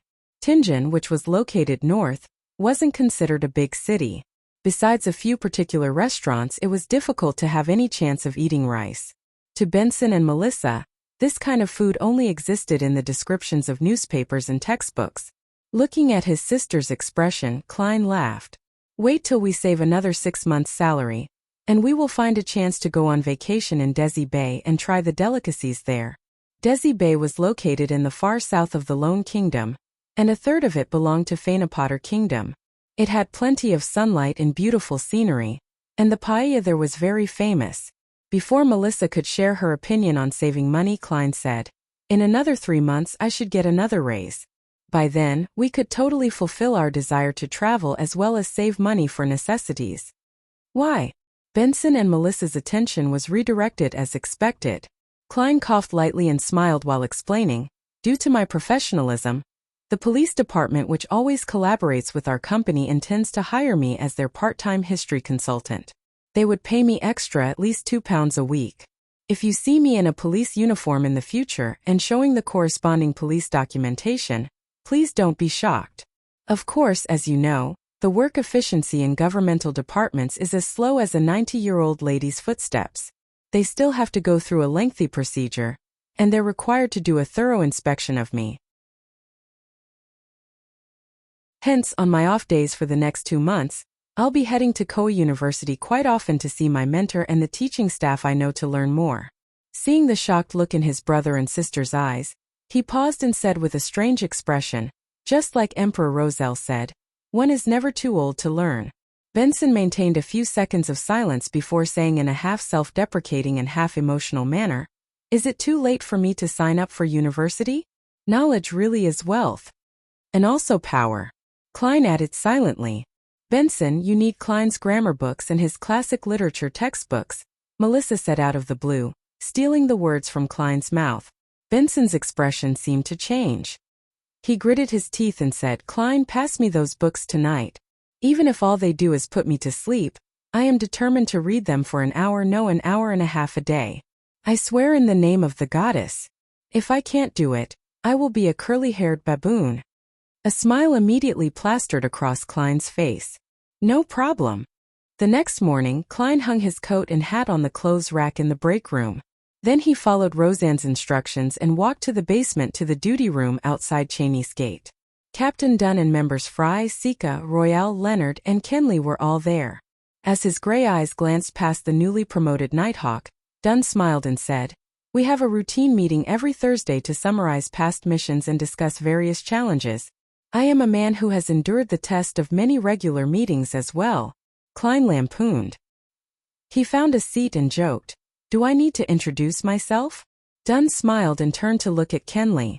"Briefly tell us about the investigation of Sirius Arapis." Kenley was also a Nighthawk who had been promoted from a member of the civilian staff.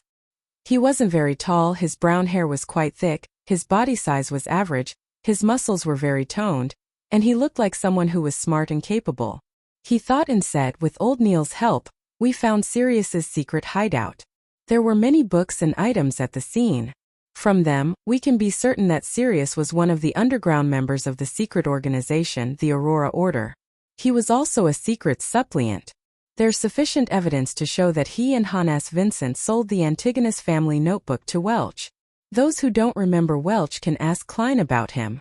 We found valuable items including 3 sequence potion formulas, which are Sequence 9 Seer, Sequence 8 Apprentice, and Sequence 8 Clown. The subsequent task is to use Sirius's social circle, and the letters we found to locate other outer circle members of the Aurora Order. The focus of our search will be directed at the heretic, who has infiltrated the police department. Also, people who were in contact with Hannes need to be reinvestigated."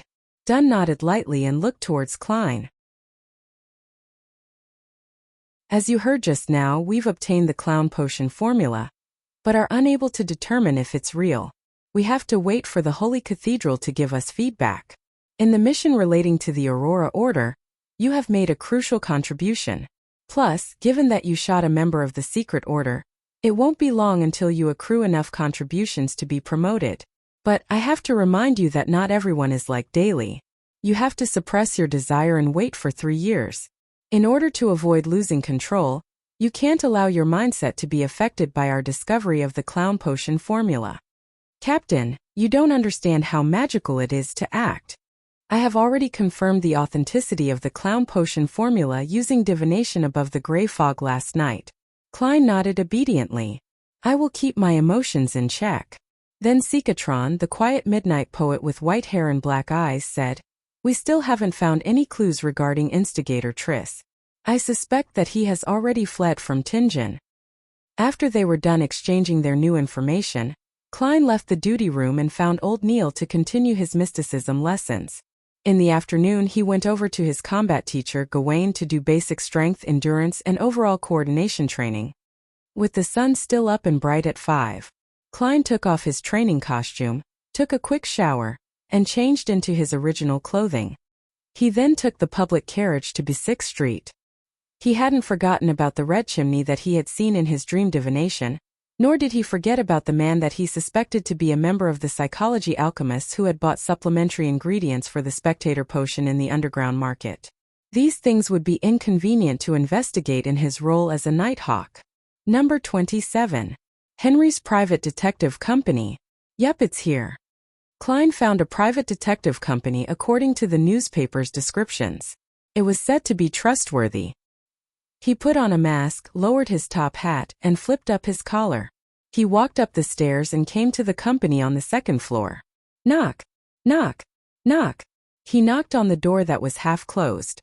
"Please come in," said a voice that seemed to be affected by phlegm. Klein lifted his cane and pushed the door to enter. He saw the detective company using an almost open layout. There were 4 employees sitting at their respective seats partitioned into small cubicles. "Hi, I'm Detective Henry. How may I help you?" A man in a white shirt and black vest greeted him. He held a smoking pipe in his hand, and he had a prominent jawline, blade-like eyebrows, and dark blue eyes that sized up his client.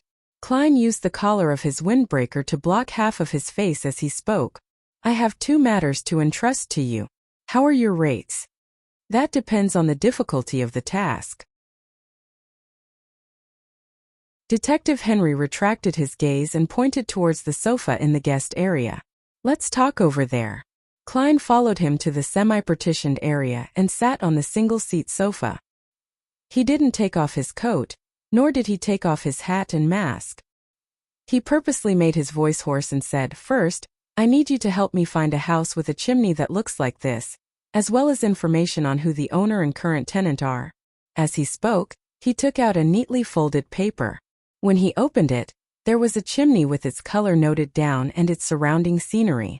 This was the drawing that Klein completed by using the uniqueness of the area above the gray fog, and the method of praying to himself. What a great drawing! Detective Henry complimented subconsciously. He then knitted his eyebrows and said, "This is not complicated but very tedious. It would require a long time and a large amount of manpower." "I understand." Klein nodded lightly. Detective Henry pondered for a moment and said, £7. The price for this job would be £7. In addition, you have to give me at least 2 weeks. All right. Second, help me find this gentleman and find out his identity. The only thing I know is that he occasionally appears at the Evil Dragon Bar near the Harbor Borough. And he must not detect any men you send. He is very sensitive and he has terrifying observational skills. Klein took out the second portrait. He intended to get in touch with a member of the Psychology Alchemists to see if he could find any valuable information and materials. For example, perhaps a formula that could be exchanged with justice? £3. Such a mission would cost about £3 or £4. Your outstanding drawing skills will help my assistant and I save time. Detective Henry replied skillfully. £10 in total? Klein found the price upsetting. Detective Henry took a puff on his pipe and said, "Yes, and you need to put a deposit of £2. When there's progress, you'll need to pay another £3 to £5. The rest of the payment can be made when the mission is completed. Then I shall come next week to check on your progress." Klein didn't haggle over the price to prevent the observant detective from remembering any of his characteristics. After they signed a standard contract, he took out 2 £1 notes and passed them to the detective. He only had £1.17 solely left from his savings. As Detective Henry watched the man wearing a gauze mask and a black windbreaker with its collar raised leave in a hurry, he had a suspicious look in his eyes as he smoked his pipe. Why is he looking for a house that has that kind of chimney? He must be an artist or at least a professional sketch artist of some sort. In the afternoon, in Viscount Glaint's luxurious mansion, Audrey, with her maidservant in tow, followed etiquette and passed her hand to the host. She looked at him, giving her hand a quick peck. "Your beauty accentuates my salon." Glaint first gave a compliment as usual. Then he lowered his voice and said, "That lady is already here. She's a beyonder and also an author."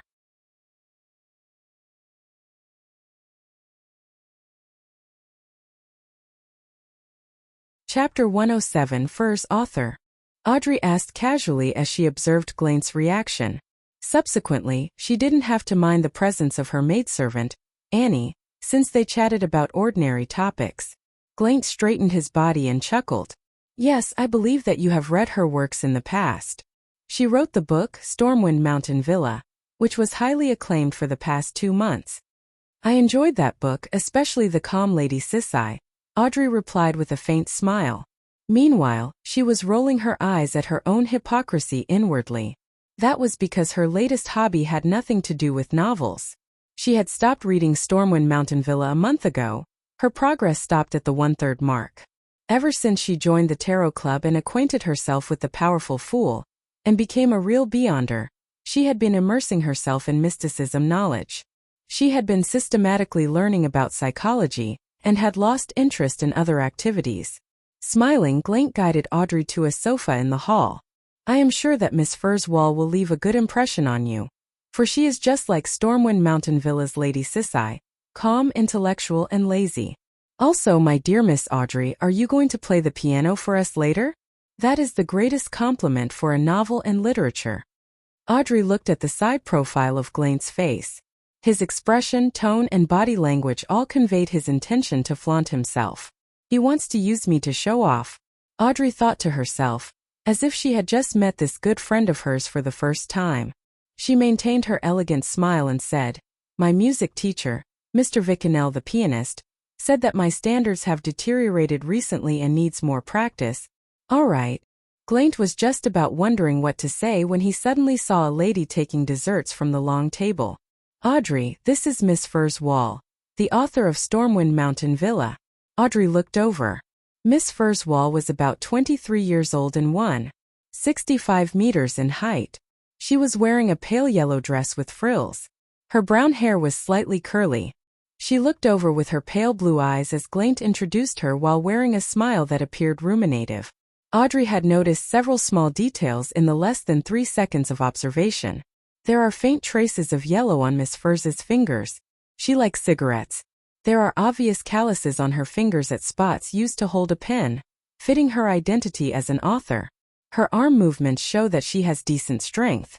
This is not a quality expected of an author, unless she is passionate about exercising.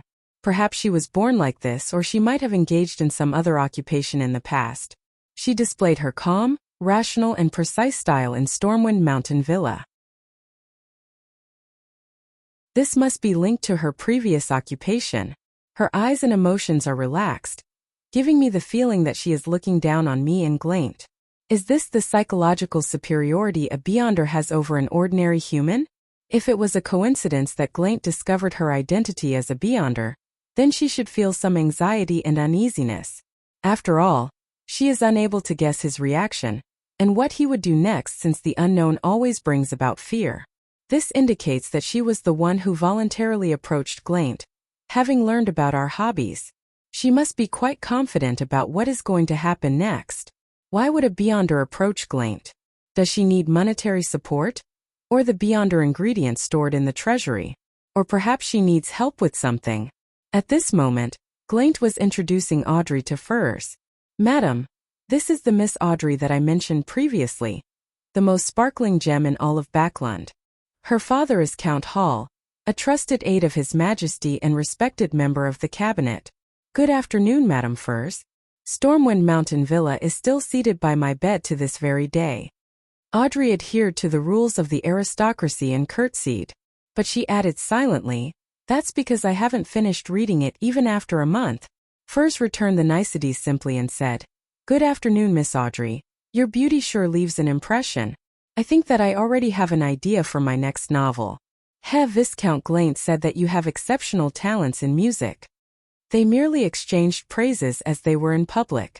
After watching Furs continue towards the dining table as she targeted a cream cake, Audrey retracted her gaze and headed to the living room with Glaint. She recalled the details she had seen just now and tried to figure the motives of the woman. She wanted to gain some advantage in future conversations. As she took a step forward, Audrey, who was as calm as an objective spectator, stepped on her dress and nearly fell. At this moment, her personal maidservant, Annie, caught her, allowing her to maintain her grace. "Miss, the unique design of this dress means that you cannot walk too quickly." Annie pulled close to Audrey's ear and reminded her softly. "I know." Audrey nodded in reply, her face flushed red. "I was too absorbed in observing others that I forgot to look at where I was placing my foot," she silently complained in resentment. Audrey met with many other esteemed authors, critics, and musicians for the rest of the salon, always maintaining her sweet, elegant smile. Finally, after her facial muscles began turning sore, she saw Viscount Glaint's signal. She waited for a few minutes and gave the excuse of needing to use the washroom. She lifted her dress and stood up slowly to leave the salon. After confirming that there was no one tailing her, she made her way to the study on the first level and told her maidservant Annie, "I have something to discuss with Glaint. Guard the door for me. Do not let anyone enter." "All right." Annie didn't feel that the request was strange, for she knew that Audrey and Viscount Glaint shared similar hobbies and would often discuss mysticism in a private setting. Audrey entered the study and locked the door. She saw Glaint seated behind the desk while playing with a pen. Furs Wall was standing in front of the bookshelf, nonchalantly flipping through a book. "I'll introduce you both again. Madame Furs, a true Beyonder." Glaint put down his pen and walked over. "Is that so?" Audrey intentionally exaggerated her feelings of doubt. Furs returned the book to its original position and turned around with a smile. It looks like I have to prove myself. She walked over to the door and extended her right palm, grabbing the handle of the door. Suddenly, Audrey's vision blurred. It was as if she witnessed Madame Furs turn incorporeal as she passed through the door. She was shocked.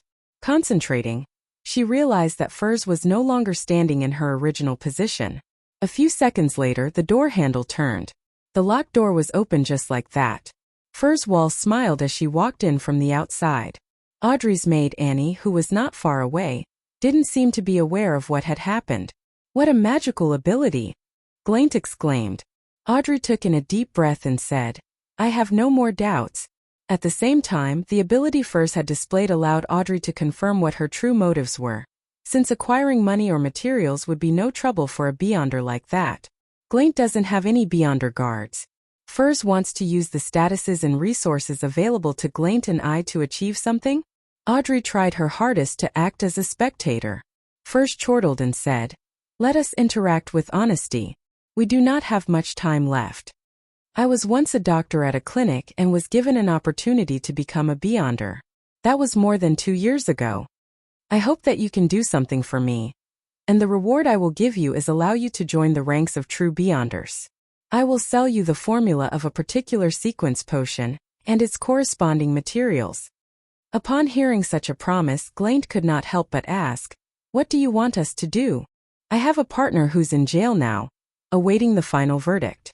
I hope that you can save her, regardless of the methods used," Furs said simply. Audrey frowned. "Madame Furs, the abilities you have demonstrated should be better suited for the task." Furs laughed and shook her head. "No, that is not the case. She cannot pass through the places that I can. I can only go in regularly and chat with her. Also, I think that risking my life to save her is not a good idea. Life is short, but there is much for us to do." Audrey observed Furs's face and body language. She considered her words before asking, "I understand. What crime is your partner being locked up for?" Furs's expression immediately turned a little awkward. "My partner is a very respected person who can make others comply from the bottom of their hearts. She is of good character and kind. Well, it was that the means she used to convince a thug was a little over the top." After handing out the mission, Klein followed his original schedule of mysticism lessons in the morning and combat lessons in the afternoon. The regularity of his life almost made him forget that he was a member of the Nighthawks. The curse of often encountering supernatural incidents seemed to disappear as well. It was Saturday, his turn to guard Cheney's gate. "You can enjoy the coffee I left here or the black tea in the clerk's office." Dunn surveyed the room with his deep gray eyes. Klein, who had already given an excuse to his siblings, nodded in joy. "All right, Captain. You sure are a generous gentleman." Dunn laughed. "Those will help you relax. Being tense all the time is not good for your health." He took his hat and cane and walked toward the door. As he was exiting the door, he suddenly turned around and said, "I forgot to remind you. Do not open Cheney's gate no matter what you hear, unless it is open from the inside. Remember, no matter what you hear, no matter what happens." "Captain, that's a little scary." Klein tensed up instantly. He felt the darkness of the basement triumph over the light of the gas lamp.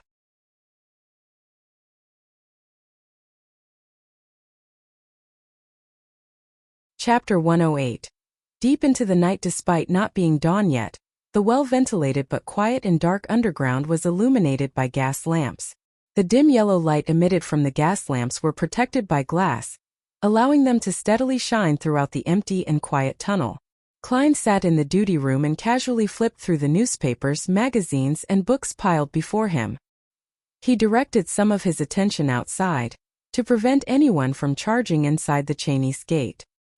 His windbreaker and top hat were hung on the clothes rack near the entrance while his cane was leaning against the wall where it could be easily retrieved. The rich aroma of coffee filled the air, and Klein couldn't help but take a whiff. He massaged his temples to fight against the heavy head feeling he was experiencing and the weariness of his body. As a college student back on Earth, he often slept at 5 in the morning and woke up at noon, while staying up all night during the past 2 to 3 years of working life, to the point of being able to attend work energetically the next day.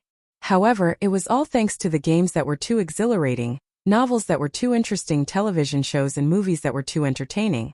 This world obviously didn't possess any of the necessities needed for staying up all night. Seriously, Emperor Roselle. If you want to posture, do it properly. Pour your limited life into an unlimited enterprise. Lead the people of this world into the information age. Klein muttered silently. He could only console himself that there were at least newspapers, magazines, and increasingly interesting novels. At first, he wanted to focus on his studies to restrain his sleepiness. However, practically speaking, it conflicted with his duty. Once he entered that state, he would easily overlook any movements outside and any changes to the situation at the Chinese gate. Phew! Klein picked up his coffee cup and carefully blew at it. He took a sip and let the fragrant taste swish around his mouth before letting the liquid slowly flow down his throat. Fermo coffee from the Paz Valley, very bitter but very refreshing. Klein gave a compliment and put down his coffee cup. The Paz Valley was located in the southern continent, a region that produced high-quality coffee beans. It was currently being fought over by the Intis Republic and the Lone Kingdom. They both built colonist settlements on the left and right banks of the Paz Valley, and had destroyed the original Paz Kingdom. In the eerie silence, Klein casually picked up a magazine and realized that it was Ladies' Aesthetic, which talked about fashion and dating. This must be from Roseanne. He murmured in amusement as he flipped through it with his interest piqued. Maybe it was due to the sudden advancement of camera technology in the past decade or so. Not only did the magazine use a lot of illustrations, it even used monochrome pictures as their content, just like the newspapers. They fashionably invited the famous play and musical actors to model the charms and the magical pairing of the clothing. In a short span of 7 years, the new regional Backlund magazine became a mainstream magazine that spread across the nation. The dress looks nice, she's pretty too. Klein flipped through it casually and didn't hide his aesthetic inclinations. He was a man that had matured normally both in body and mind. He had always appreciated beautiful ladies, but he had long set his goal to find a way home. Hence, he tried his best to keep his distance from the opposite sex, so that he didn't waste the other person's time or leave behind any emotional baggage. As for streetwalkers, he was quite a germaphobe in that aspect. Benson and Melissa were already shackles that couldn't be removed. He could only find the means to make it up to them in the future. Klein suddenly felt his heart heavy and he couldn't help but let out a sigh. The further he strayed away from home, the more he felt melancholic during quiet late nights. He suddenly lost his interest in looking at beautiful women and put down the magazine in his hands. He picked up a novel instead. Stormwind Mountain Villa. Author Furswall. Klein read the content on the cover. The tranquil night, dim yellow light, and the leather-bound book reminded him of his younger days when he rented books. Hence, he continued to read simply because of nostalgia. Stormwind Mountain Villa was a novel about Lady Sissai, who was 1.65 meters tall and weighed 98 pounds. It was a story of her embarking as a home tutor in the Fruis Mountain Villa. 1 pound is about half a kilogram. Is this Jane Eyre of an alternate world? Klein caressed his fingers against the smooth paper as he began making guesses of the subsequent content.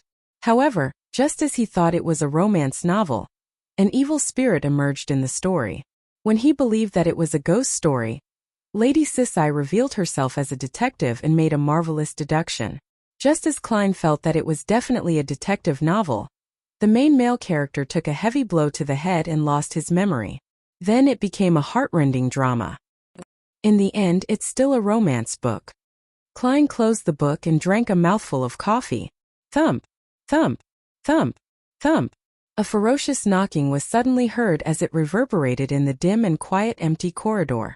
Klein jumped in shock as he immediately turned tense. He instinctively drew his revolver from his armpit holster, adjusted the cylinder and hammer.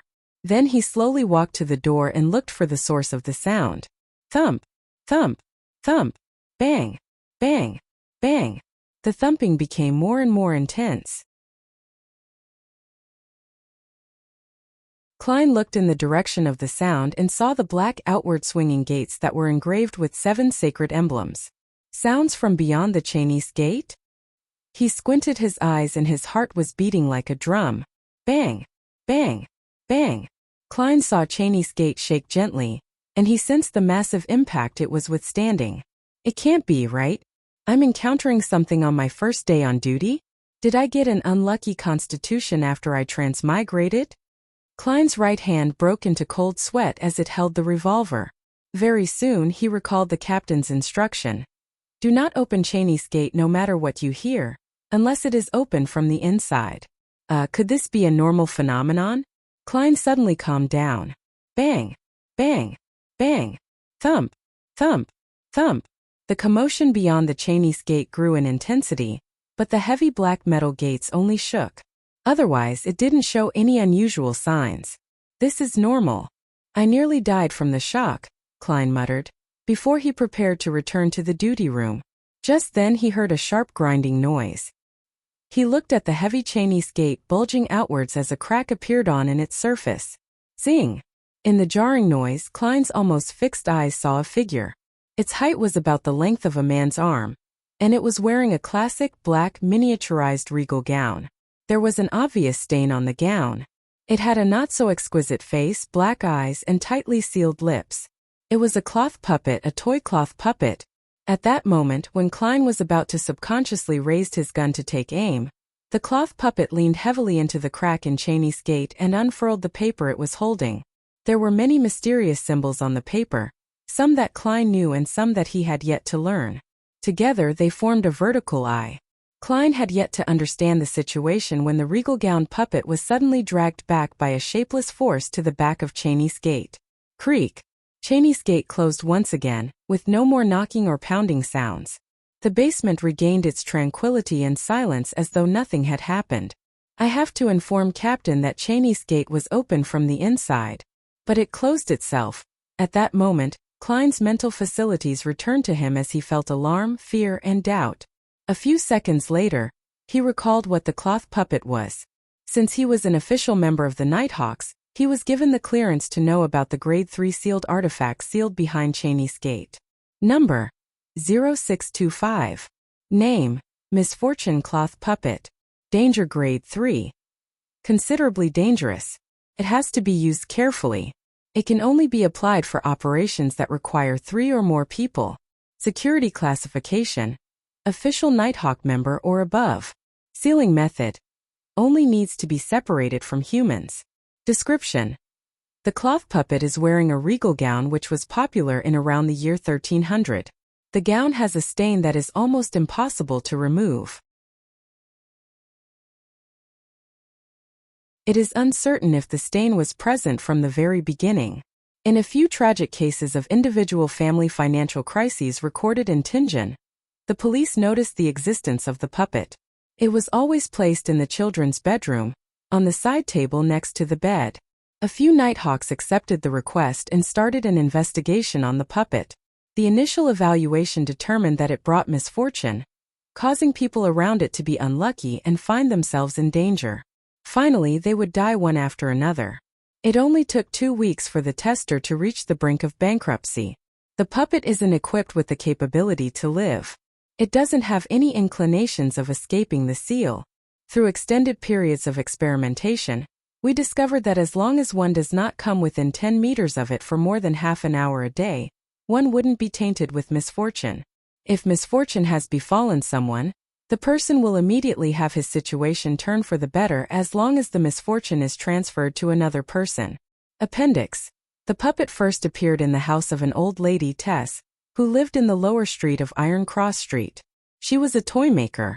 Due to old age and her husband's severe illness, with both her children passing on early, she had no choice but to move to the Iron Cross Street's lower street. This was the last toy she sold. She exchanged the puppet for some poison hemlock and ended her and her husband's lives, having starved for more than 3 days.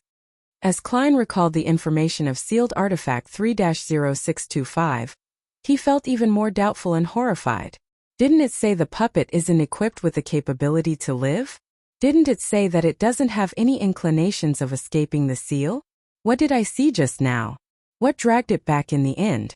The symbol that was drawn on the paper that it unfurled, what does it mean? That scene earlier was like how a psychotic murderer deals with his victim as the victim slams on the gates heavily and cries for help desperately, only to be dragged back. While these thoughts flooded him, Klein decided not to make any decision on his own. He returned to the duty room and pulled a rope.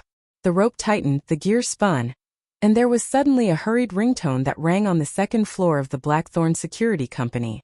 Leonard Mitchell and the other sleepless who were playing cards in the entertainment room immediately put down their poker cards and ran to the basement.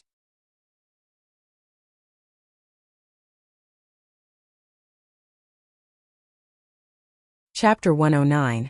Deduction. The sound of running footsteps entered Klein's ears, calming him down as he stood at the entrance of the guard room.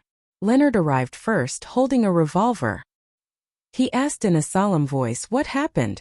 Watching Leonard struggle to stop, Klein suddenly thought of something that Roseanne had mentioned in the past. 3 years ago, Leonard, who had just become a sleepless, tried to run down the flight of stairs despite not having adapted to the potion's power, causing him to fall and roll down. With a cough, Klein pointed at Cheney's gate and said, "There was a knocking noise from the inside," which then became a loud slamming noise. Then the door was pushed open a little. Cheney's gate was pushed open, the short Kenley asked in shock. Yes, a slit was opened. Klein continued his description. He saw that Leonard, Kenley, and Royale had stopped approaching the guard room, instead forming an arc formation a few steps away, loosely surrounding Klein. He paused for a moment before asking, "Are you suspicious of me?" "No, it isn't suspicion. This is protocol." Kenley shook his head. In this tense atmosphere, Leonard maintained his flippant attitude, laughing as he added, "There have been incidents like this in other churches." The beyonder guarding Cheney's gate lost control and pulled the bell before killing 2 teammates who came to help. All right. Klein no longer felt angry and aggrieved at being ostracized. Instead, he asked, "Then how should I prove that I haven't lost control?" Leonard wiped away his flippant smile and tapped his chest 4 times.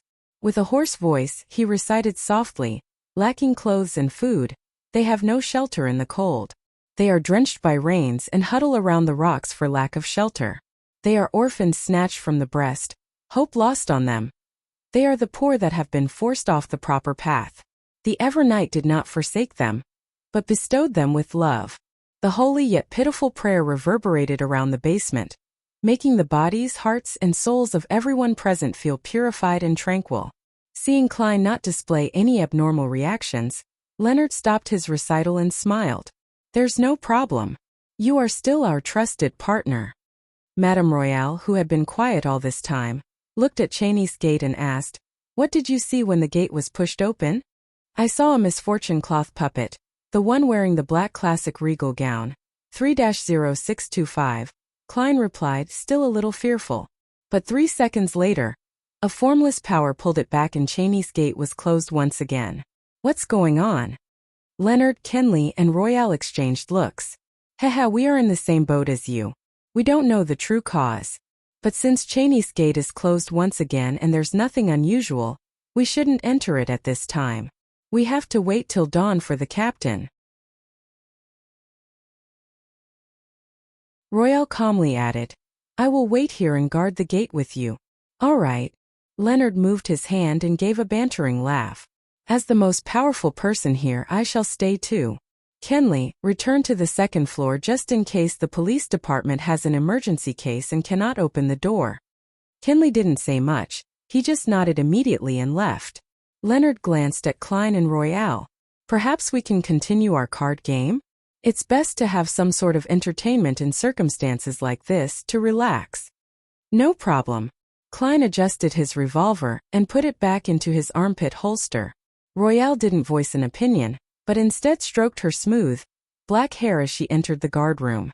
While playing Fighting the Landlord, No Fighting Evil, Klein said casually, "Misfortune cloth puppet, 3-0625 according to its description, isn't equipped with the capability to live, haha 3 aces." Leonard showed his hand and replied with the same casual tone.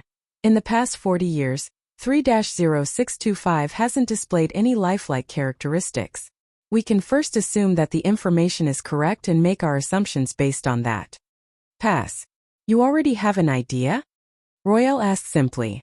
As Klein hesitated to think about whether he should throw his 3 deuces, Leonard took a sip of his freshly brewed coffee and said, "Yes, since 3-0625 shouldn't have any lifelike characteristics, then its actions today must have been influenced by some other factor. This factor must also be rather recent. Otherwise, we would have observed this phenomenon a long time ago. Has there been anything different about Cheney's Gate over the last month? Royale saw Klein toss his 3 deuces and pondered for a few seconds. There is only one thing different. The Antigonus family's notebook and the sealed artifact 2-049 was stored behind Cheney's Gate for a night. Leonard looked at the cards in his hand, and as he tapped the table, he said with a smile, if 2-049 can make the misfortune cloth puppet act abnormally, then something similar should have happened behind Backlund's Cheney's Gate a long time ago. So I suspect that the problem lies with the Antigonus family's notebook. Klein thought for a moment and nodded. That is the most likely explanation. Leonard, I never expected you to be this good at deduction. Typically speaking, being a romantic poet and a person with excellent deductive skills was mutually exclusive. That's because he's recently into detective novels, Royale explained indifferently. 2 kings, a straight from 8 to king. Does no one want it? 3 success and no more. Upon seeing this, Klein and Leonard fell silent. Having not been concentrating on the game, they forget something important. Royale was the evil in this round. Watching Royale cut the deck, Klein took the opportunity to ask, then what power pulled 3-0625 back? Leonard glanced at him and chuckled. Do you really think that the defensive mechanisms behind Cheney's Gate only consists of the buried sealed chamber and a few elderly keepers? In reality, when the sun sets fully, the keepers would have already left Cheney's Gate and returned to St. Selina Cathedral. The power in the gate is strongest at night and is no longer safe for any living creature. The power only weakens when the sun rises again. That is also why the captain asked us not to enter Cheney's Gate no matter what we hear. In other words, the captain had forgotten to tell me the reason. Klein thought for a bit before asking, defensive mechanisms such as nexus formations? Like magnified versions of amulets and charms? Yes. Royale nodded as she stroked the edge of her cards. There is a reason that Cheney's Gates are placed in the central cathedral of each city. The gate is maintained by the followers that go to these churches every day.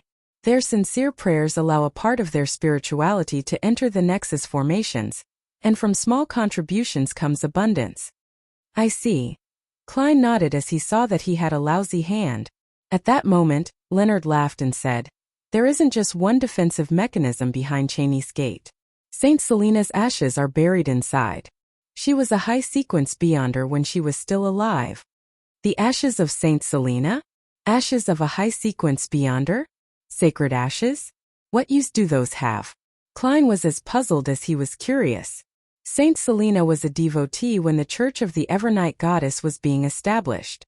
She was active during the Third Epoch and her deeds were written in many holy scriptures.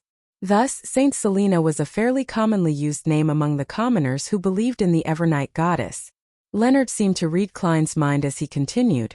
Rumors suggest that the skeleton or ashes of high-sequence beyonders still contain incredible power. Of course, those are just rumors. Klein nodded, focusing his attention on the cards in his hand. There were no unusual incidents in Cheney's Gate for the next few hours, but Klein lost exactly 2 solely. It pained his heart, but Leonard, who fully expressed his romantic poetic vibes while playing, lost 4 solely and 5 pence, leaving Royale as the undisputed winner. The sun has just risen, it's my turn. The quiet author, Madame Sikatron, entered the guard room at 6. Klein wrote the incident he encountered the previous night into the record book, and returned to the Blackthorn Security Company with Leonard and Royale. He felt unusually exhausted, but the midnight poet and sleepless beside him remained energetic. This is the difference between the different sequences. Klein was just about to make his way past the partition and catch up on some sleep at home when he suddenly saw the captain enter. Good morning, Captain. He couldn't help but yawn when he greeted him. Dunn, who was in a black windbreaker, took off his hat and looked at him with his gray eyes. Good morning. You should head back home for some rest. Did anything happen last night? Klein immediately gave a succinct summary of the incident regarding the misfortune cloth puppet and Leonard's deduction. Okay. Dunn didn't give his opinion. He concentrated on making his way to his office. I will send a telegraph to the Holy Cathedral. Klein didn't stay any longer. He slowly walked out of 36 Zitland Street and breathed in the cool morning air. He felt a little more energized, suddenly remembering something he had forgotten all this time. I forgot to tell the captain and the rest about the piece of paper in the misfortune cloth puppet's hands. How could I have forgotten? It was as if some power was influencing me, stopping me from telling this to the other Nighthawks.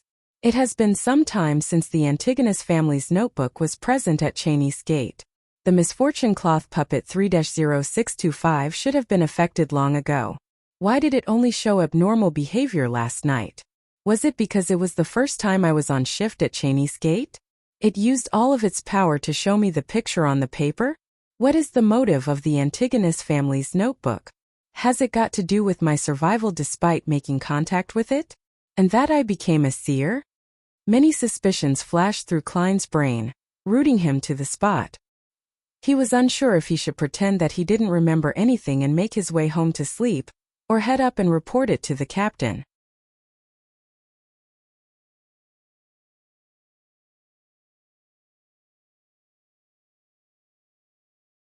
Chapter 110.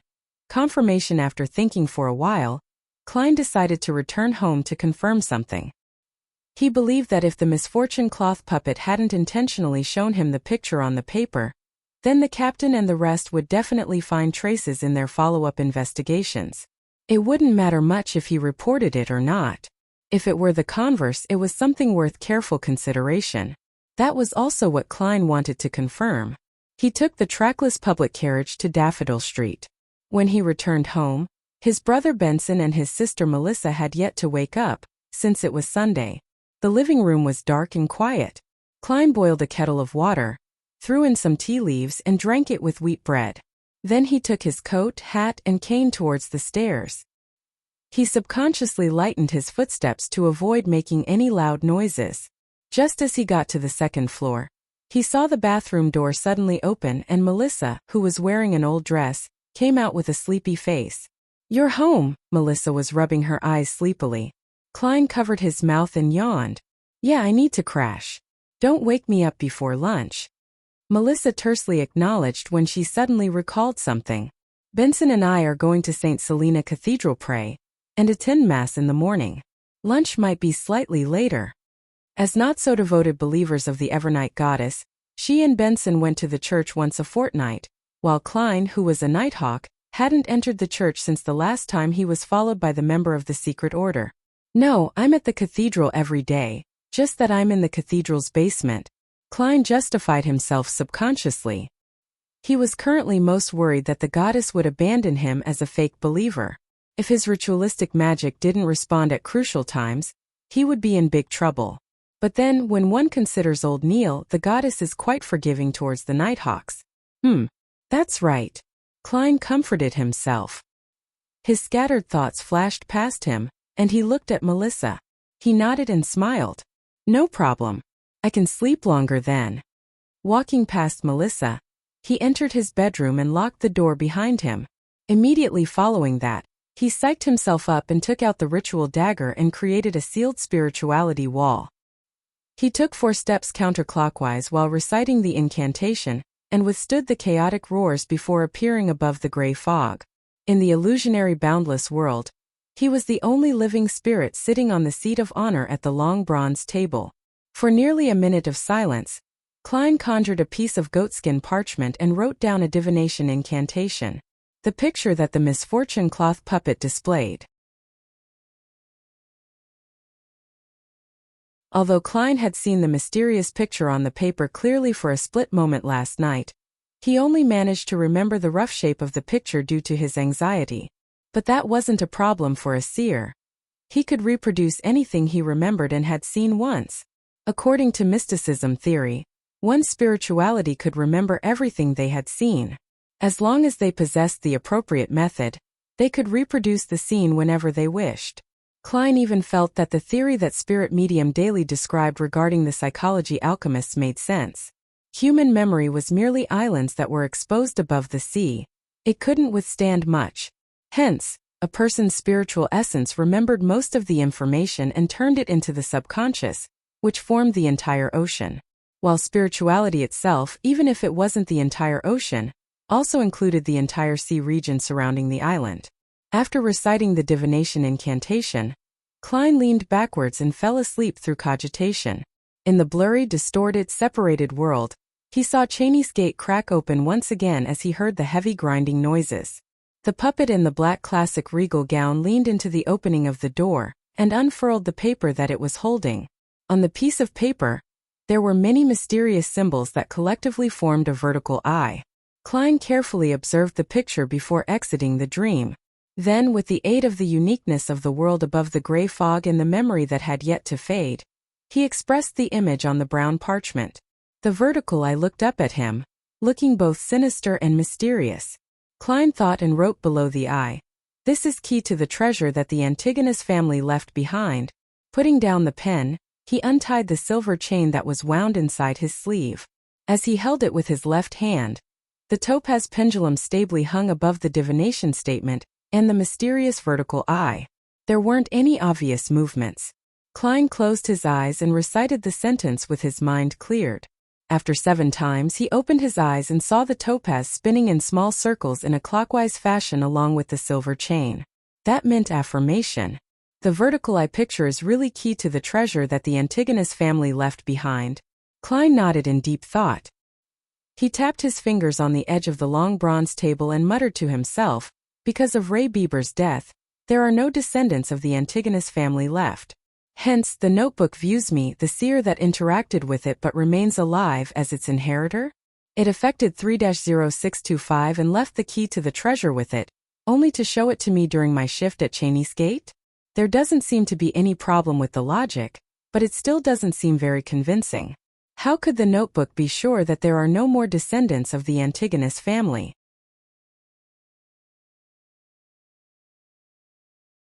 And I am totally unrelated to that family. If I shared their bloodline, the original Klein wouldn't have committed suicide to begin with. It doesn't seem to matter if I tell this to the captain and the team. Let me look into this. Klein then divined the location of the Antigonus family's treasure. But unsurprisingly, there was no detailed information.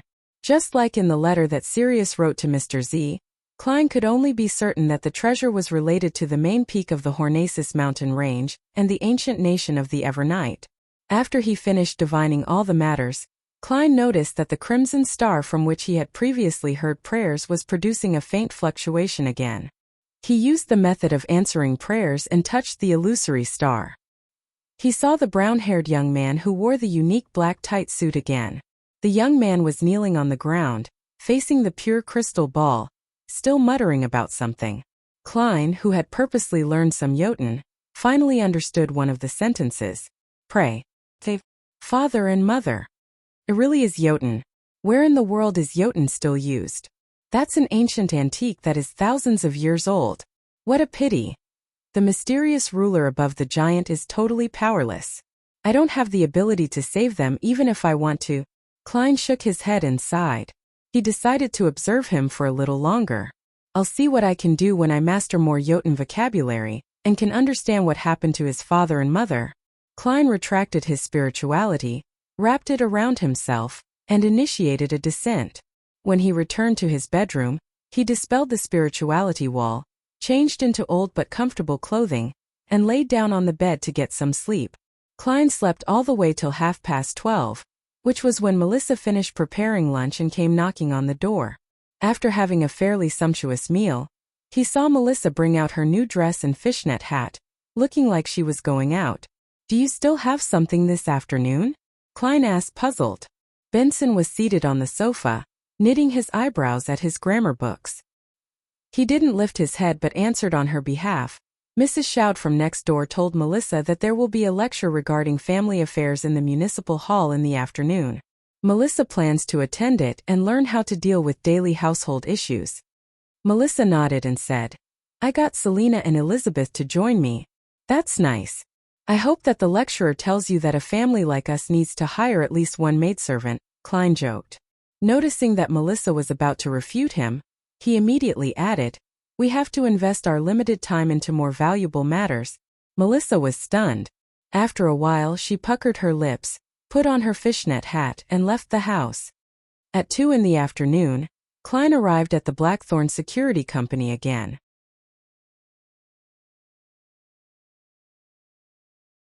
Roseanne and Dunn Smith, who happened to be in the reception hall, asked in unison, "Didn't you go home and rest?" Klein smiled. "I was going to go to the divination club, but I kept thinking about what happened last night, so I decided to come over here first." "Has there been any reply from the Holy Cathedral?" Dunn shot a glance at Roseanne and turned around silently. He walked past the partition and entered his office. Roseanne pulled her face at his back, then muttered angrily, "Seriously, Captain? Well done." Klein complimented silently. He held back his laughter and followed Dunn into his office. Klein shut the door, and Dunn sniffed his smoking pipe before he said, "The Holy Cathedral has determined that the disturbance was because of the Antigonus family notebook, which they reclassified as a Grade 1 sealed artifact. It's a pity. That means that you no longer have the sufficient security clearance to read it.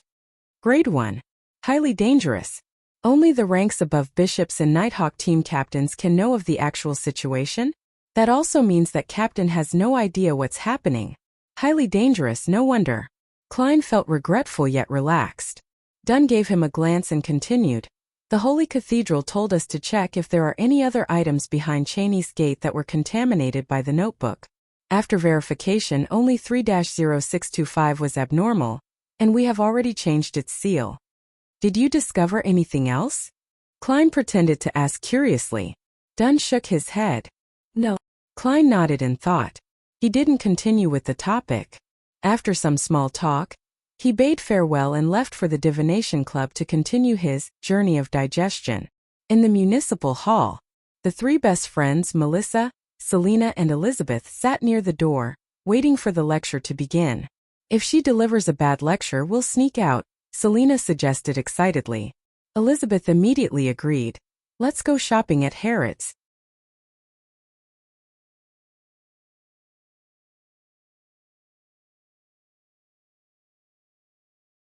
Chapter 111. Letting slip sometime later, the lecturer, who had relatively high cheekbones, walked up the wooden podium. She cleared her throat and said, "Good morning, kind, charitable ladies. I am Xaviera Hedda. What I am about to share with you today are my experiences in managing family expenses. There are 3 parts, the first being how a family with an annual income of £100 should balance food, housing, clothing, and employing helpers. The second would be where a family earning £200 yearly should be increasing their expenditure to appear more decent." Melissa listened attentively. She had her brother's annual income at her fingertips. It's already over £200, she thought, half in relief and half in fear. She was relieved and satisfied with her current life, but was also afraid that this way of life would vanish in the blink of an eye. At this point, the wine-red-haired Selena covered her mouth. She told her 2 friends quietly, "She seems to be a believer of the Lord of Storms. She's wearing a windstorm badge." Melissa looked over and saw Xaviera wearing a badge depicting violent winds and tumultuous waves on her left chest. She quickly explained, "Mrs. Shout, who told me about this seminar, is also a follower of the Lord of Storms. I don't think it's strange that the speaker is a follower too. Yeah, I don't think there is a problem here. We are here to learn how to budget." Elizabeth concurred with Melissa. "But other than Melissa, we don't need to, nor do we have the right to govern our family's finances." Selena pouted. Elizabeth rebutted without hesitation, "But we'll get married eventually and form our own families." Selena had been a little afraid of Elizabeth after the incident of the demon mirror divination.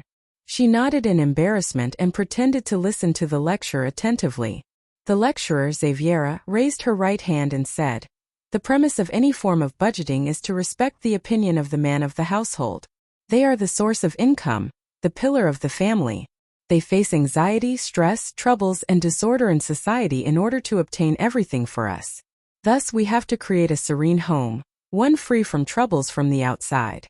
This will allow them to relax when they come home, allow their souls to be cleansed, allow them to be more prepared to face the challenges to come." So, as the famous philosopher, sociologist, humanities scholar, and economist Mr. Loomy once said, "A woman is the angel of a household."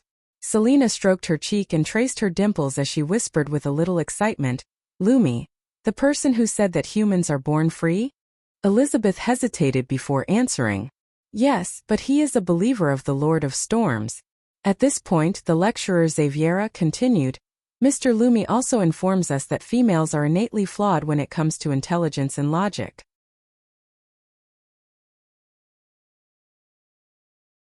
In that case, unable to judge for themselves whether they should accept the judgment of father and husband as that of the church, Melissa, Selina, and Elizabeth looked at each other speechless after hearing such a description. Let's go, Selina finally suggested. Melissa and Elizabeth nodded. All right. They took their veiled hats and bent over, sneaking over to the side door in an attempt to leave without attracting any attention. When they cautiously arrived outside and could finally stand up straight, they suddenly heard a burst of applause coming from the small hall. Melissa instinctively looked back into the hall. She saw Mrs. Shoud, as well as many other ladies, clapping. Phew! Praise the lady! Melissa exhaled. She left the uncomfortable place together with Selina and Elizabeth. Shall we go to Harrods? Selina suggested as she stood under a tree. She had already forgotten about what had just happened. Melissa fell silent for a few seconds before saying, I plan on returning home to study. Study? Selina fiddled with her wine-red hair, as if she had returned to her regular life. Also, I have to buy bread, beef, potatoes, and fruits. Klein needs to work today. Benson went to the municipal library. So yeah, I have to go back. Melissa suddenly realized how much she loved her textbooks, her gears and springs. Selina decided to keep her distance from the unusually weird Melissa. She turned to look at Elizabeth and smiled dutifully. Shall we go to Harrods together? Even though I've spent all my savings, it's still wonderful to window shop. Sure. Elizabeth accepted the suggestion, then asked casually, Melissa, does your brother Klein have to work on Sundays? Yes, he rests on Mondays, different from ordinary jobs. Melissa unknowingly raised her head slightly. After leaving the Blackthorn Security Company, Klein took a public carriage to Howe Street. He tried his hardest to suppress his emotions, to not think about the issue of the Antigonus family's treasure. He tried to focus his attention back onto the matter of acting. It was important to fully digest the potion as soon as possible. Improving himself was extremely important no matter when it was. Acting as a seer I'm not professional enough. The fortune tellers back in the Footaholic Empire had to go through the almanac all the time before they accomplished anything. Klein held his cane as he sat inside a carriage. He had decided to divine if it was beneficial for him to travel to the divination club today. That was more befitting of a seer. As he was getting off the carriage, Klein took out a halfpence coin. His field of vision narrowed, his pupils becoming darker as he silently recited, It is suitable to head to the divination club today. It is suitable to head to the divination club today. Dang! Klein flicked the coin up. He didn't look at the rotation of the coin, calmly extending his hand instead. Thunk!